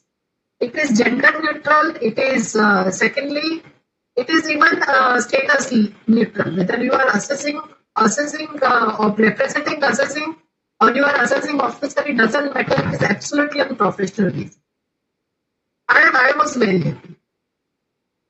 Rather, I am going to miss all this meeting new people from different parts of the country. With this e-assessment thing, face-to-face assessment thing. Otherwise, it was quite wonderful to meet someone from Jharkhand and someone from Darjeeling talking to you about the city and their experience. Next question is again from Sushi. Section 148 reopening. Are the conditions cumulative or only any one condition to be fulfilled? On any of it. Conditions are not cumulative. Any of it. Perfect, ma'am. Ma'am, again, the next question is for you only. How to defect, evade fraudulent notices or intimation about demand or refund, etc. How to detect or evade fraudulent notices. That's a major thing. In fact, I was about to request Kamisha ma'am to take up this matter with the department, with the stability, that please officially announce your official websites and official email addresses from which it is coming, So it is, one should not open, those standard things that HTTPS से नहीं आता है तो खोलो ही मत, और वो जो standard का करना ही चाहिए. But yes, these issues are there, and whenever they never give you this SMS में refund का आता है, but otherwise you don't receive so many other things, So don't open, wait for, always cross check on the portal. So whatever is coming to you, the copy, mirror copy has to be on the portal. So that is the best way to handle it. But actually, I think I request the institute to take it up. I am also requesting BCS to take it up. Sure, Neela madam. We will convey it to our direct tax committee and definitely they will represent. And they can announce this official websites and official email address in national newspaper only, and even on their website. So then everyone is aware, Sure, yeah. Ma'am, the questions are over. Kamisha ma'am, you wanted to share something? You were earlier also. No, it's already 6, I think 6 for 10. Okay, ma'am. So I would just like to thank everyone for your patience and for a very wonderful session. All the speakers, all the participants, thank you so much for your time. Just to end the session, I would like to say, जिंदगी की हर सुबह कुछ शर्तें लेकर आती है और जिंदगी की हर शाम कुछ तजुर्बे लेकर जाती है. So I think this session was good enough to give us a very rich experience from all the ladies over here, and we have a lot of tajurbe with us, and we can explore what we can do now. So yeah, happy learning. Thank you, Divya. Thank you, everyone. Thank you for giving us the opportunity. Friends, I would just like to make some one point. Yeah. We use vernacular language in the Institute's program, but you fail to understand that there are people from South India who do not understand Hindi. So I would prefer that, though I am a North Indian, I really don't understand what Divya said today because I'm not used to those languages. So if you have such good sayings, please convert it into English so that people across the world can understand and just not North India speaking chartered accountants. I find this very often. I'm telling Kamisha also, I find this very often even in the other seminars, which is not advisable because that means you're excluding people from what you want to say. I mean, the institute should consider South Indian members also as part of their members. Avoid Hindi and avoid vernacular language if you're having a national level program. And today, you're having virtual learning. It is all national level. People are joining from across the board. So I think we should, fortunately or unfortunately, which is the cutting language between. Yes, ma'am, north and I'll south. take a note of it. Sorry. Yeah. I Generally, was telling we are taking care of that. Because in our central level committee, we are generally, generally send even mail to our speakers also regarding that, and definitely in future also, we will convey these things to all our brilliant faculties. Yeah. my observation today. I've also observed it, but I voice my. Thank you, ma'am, for your suggestion.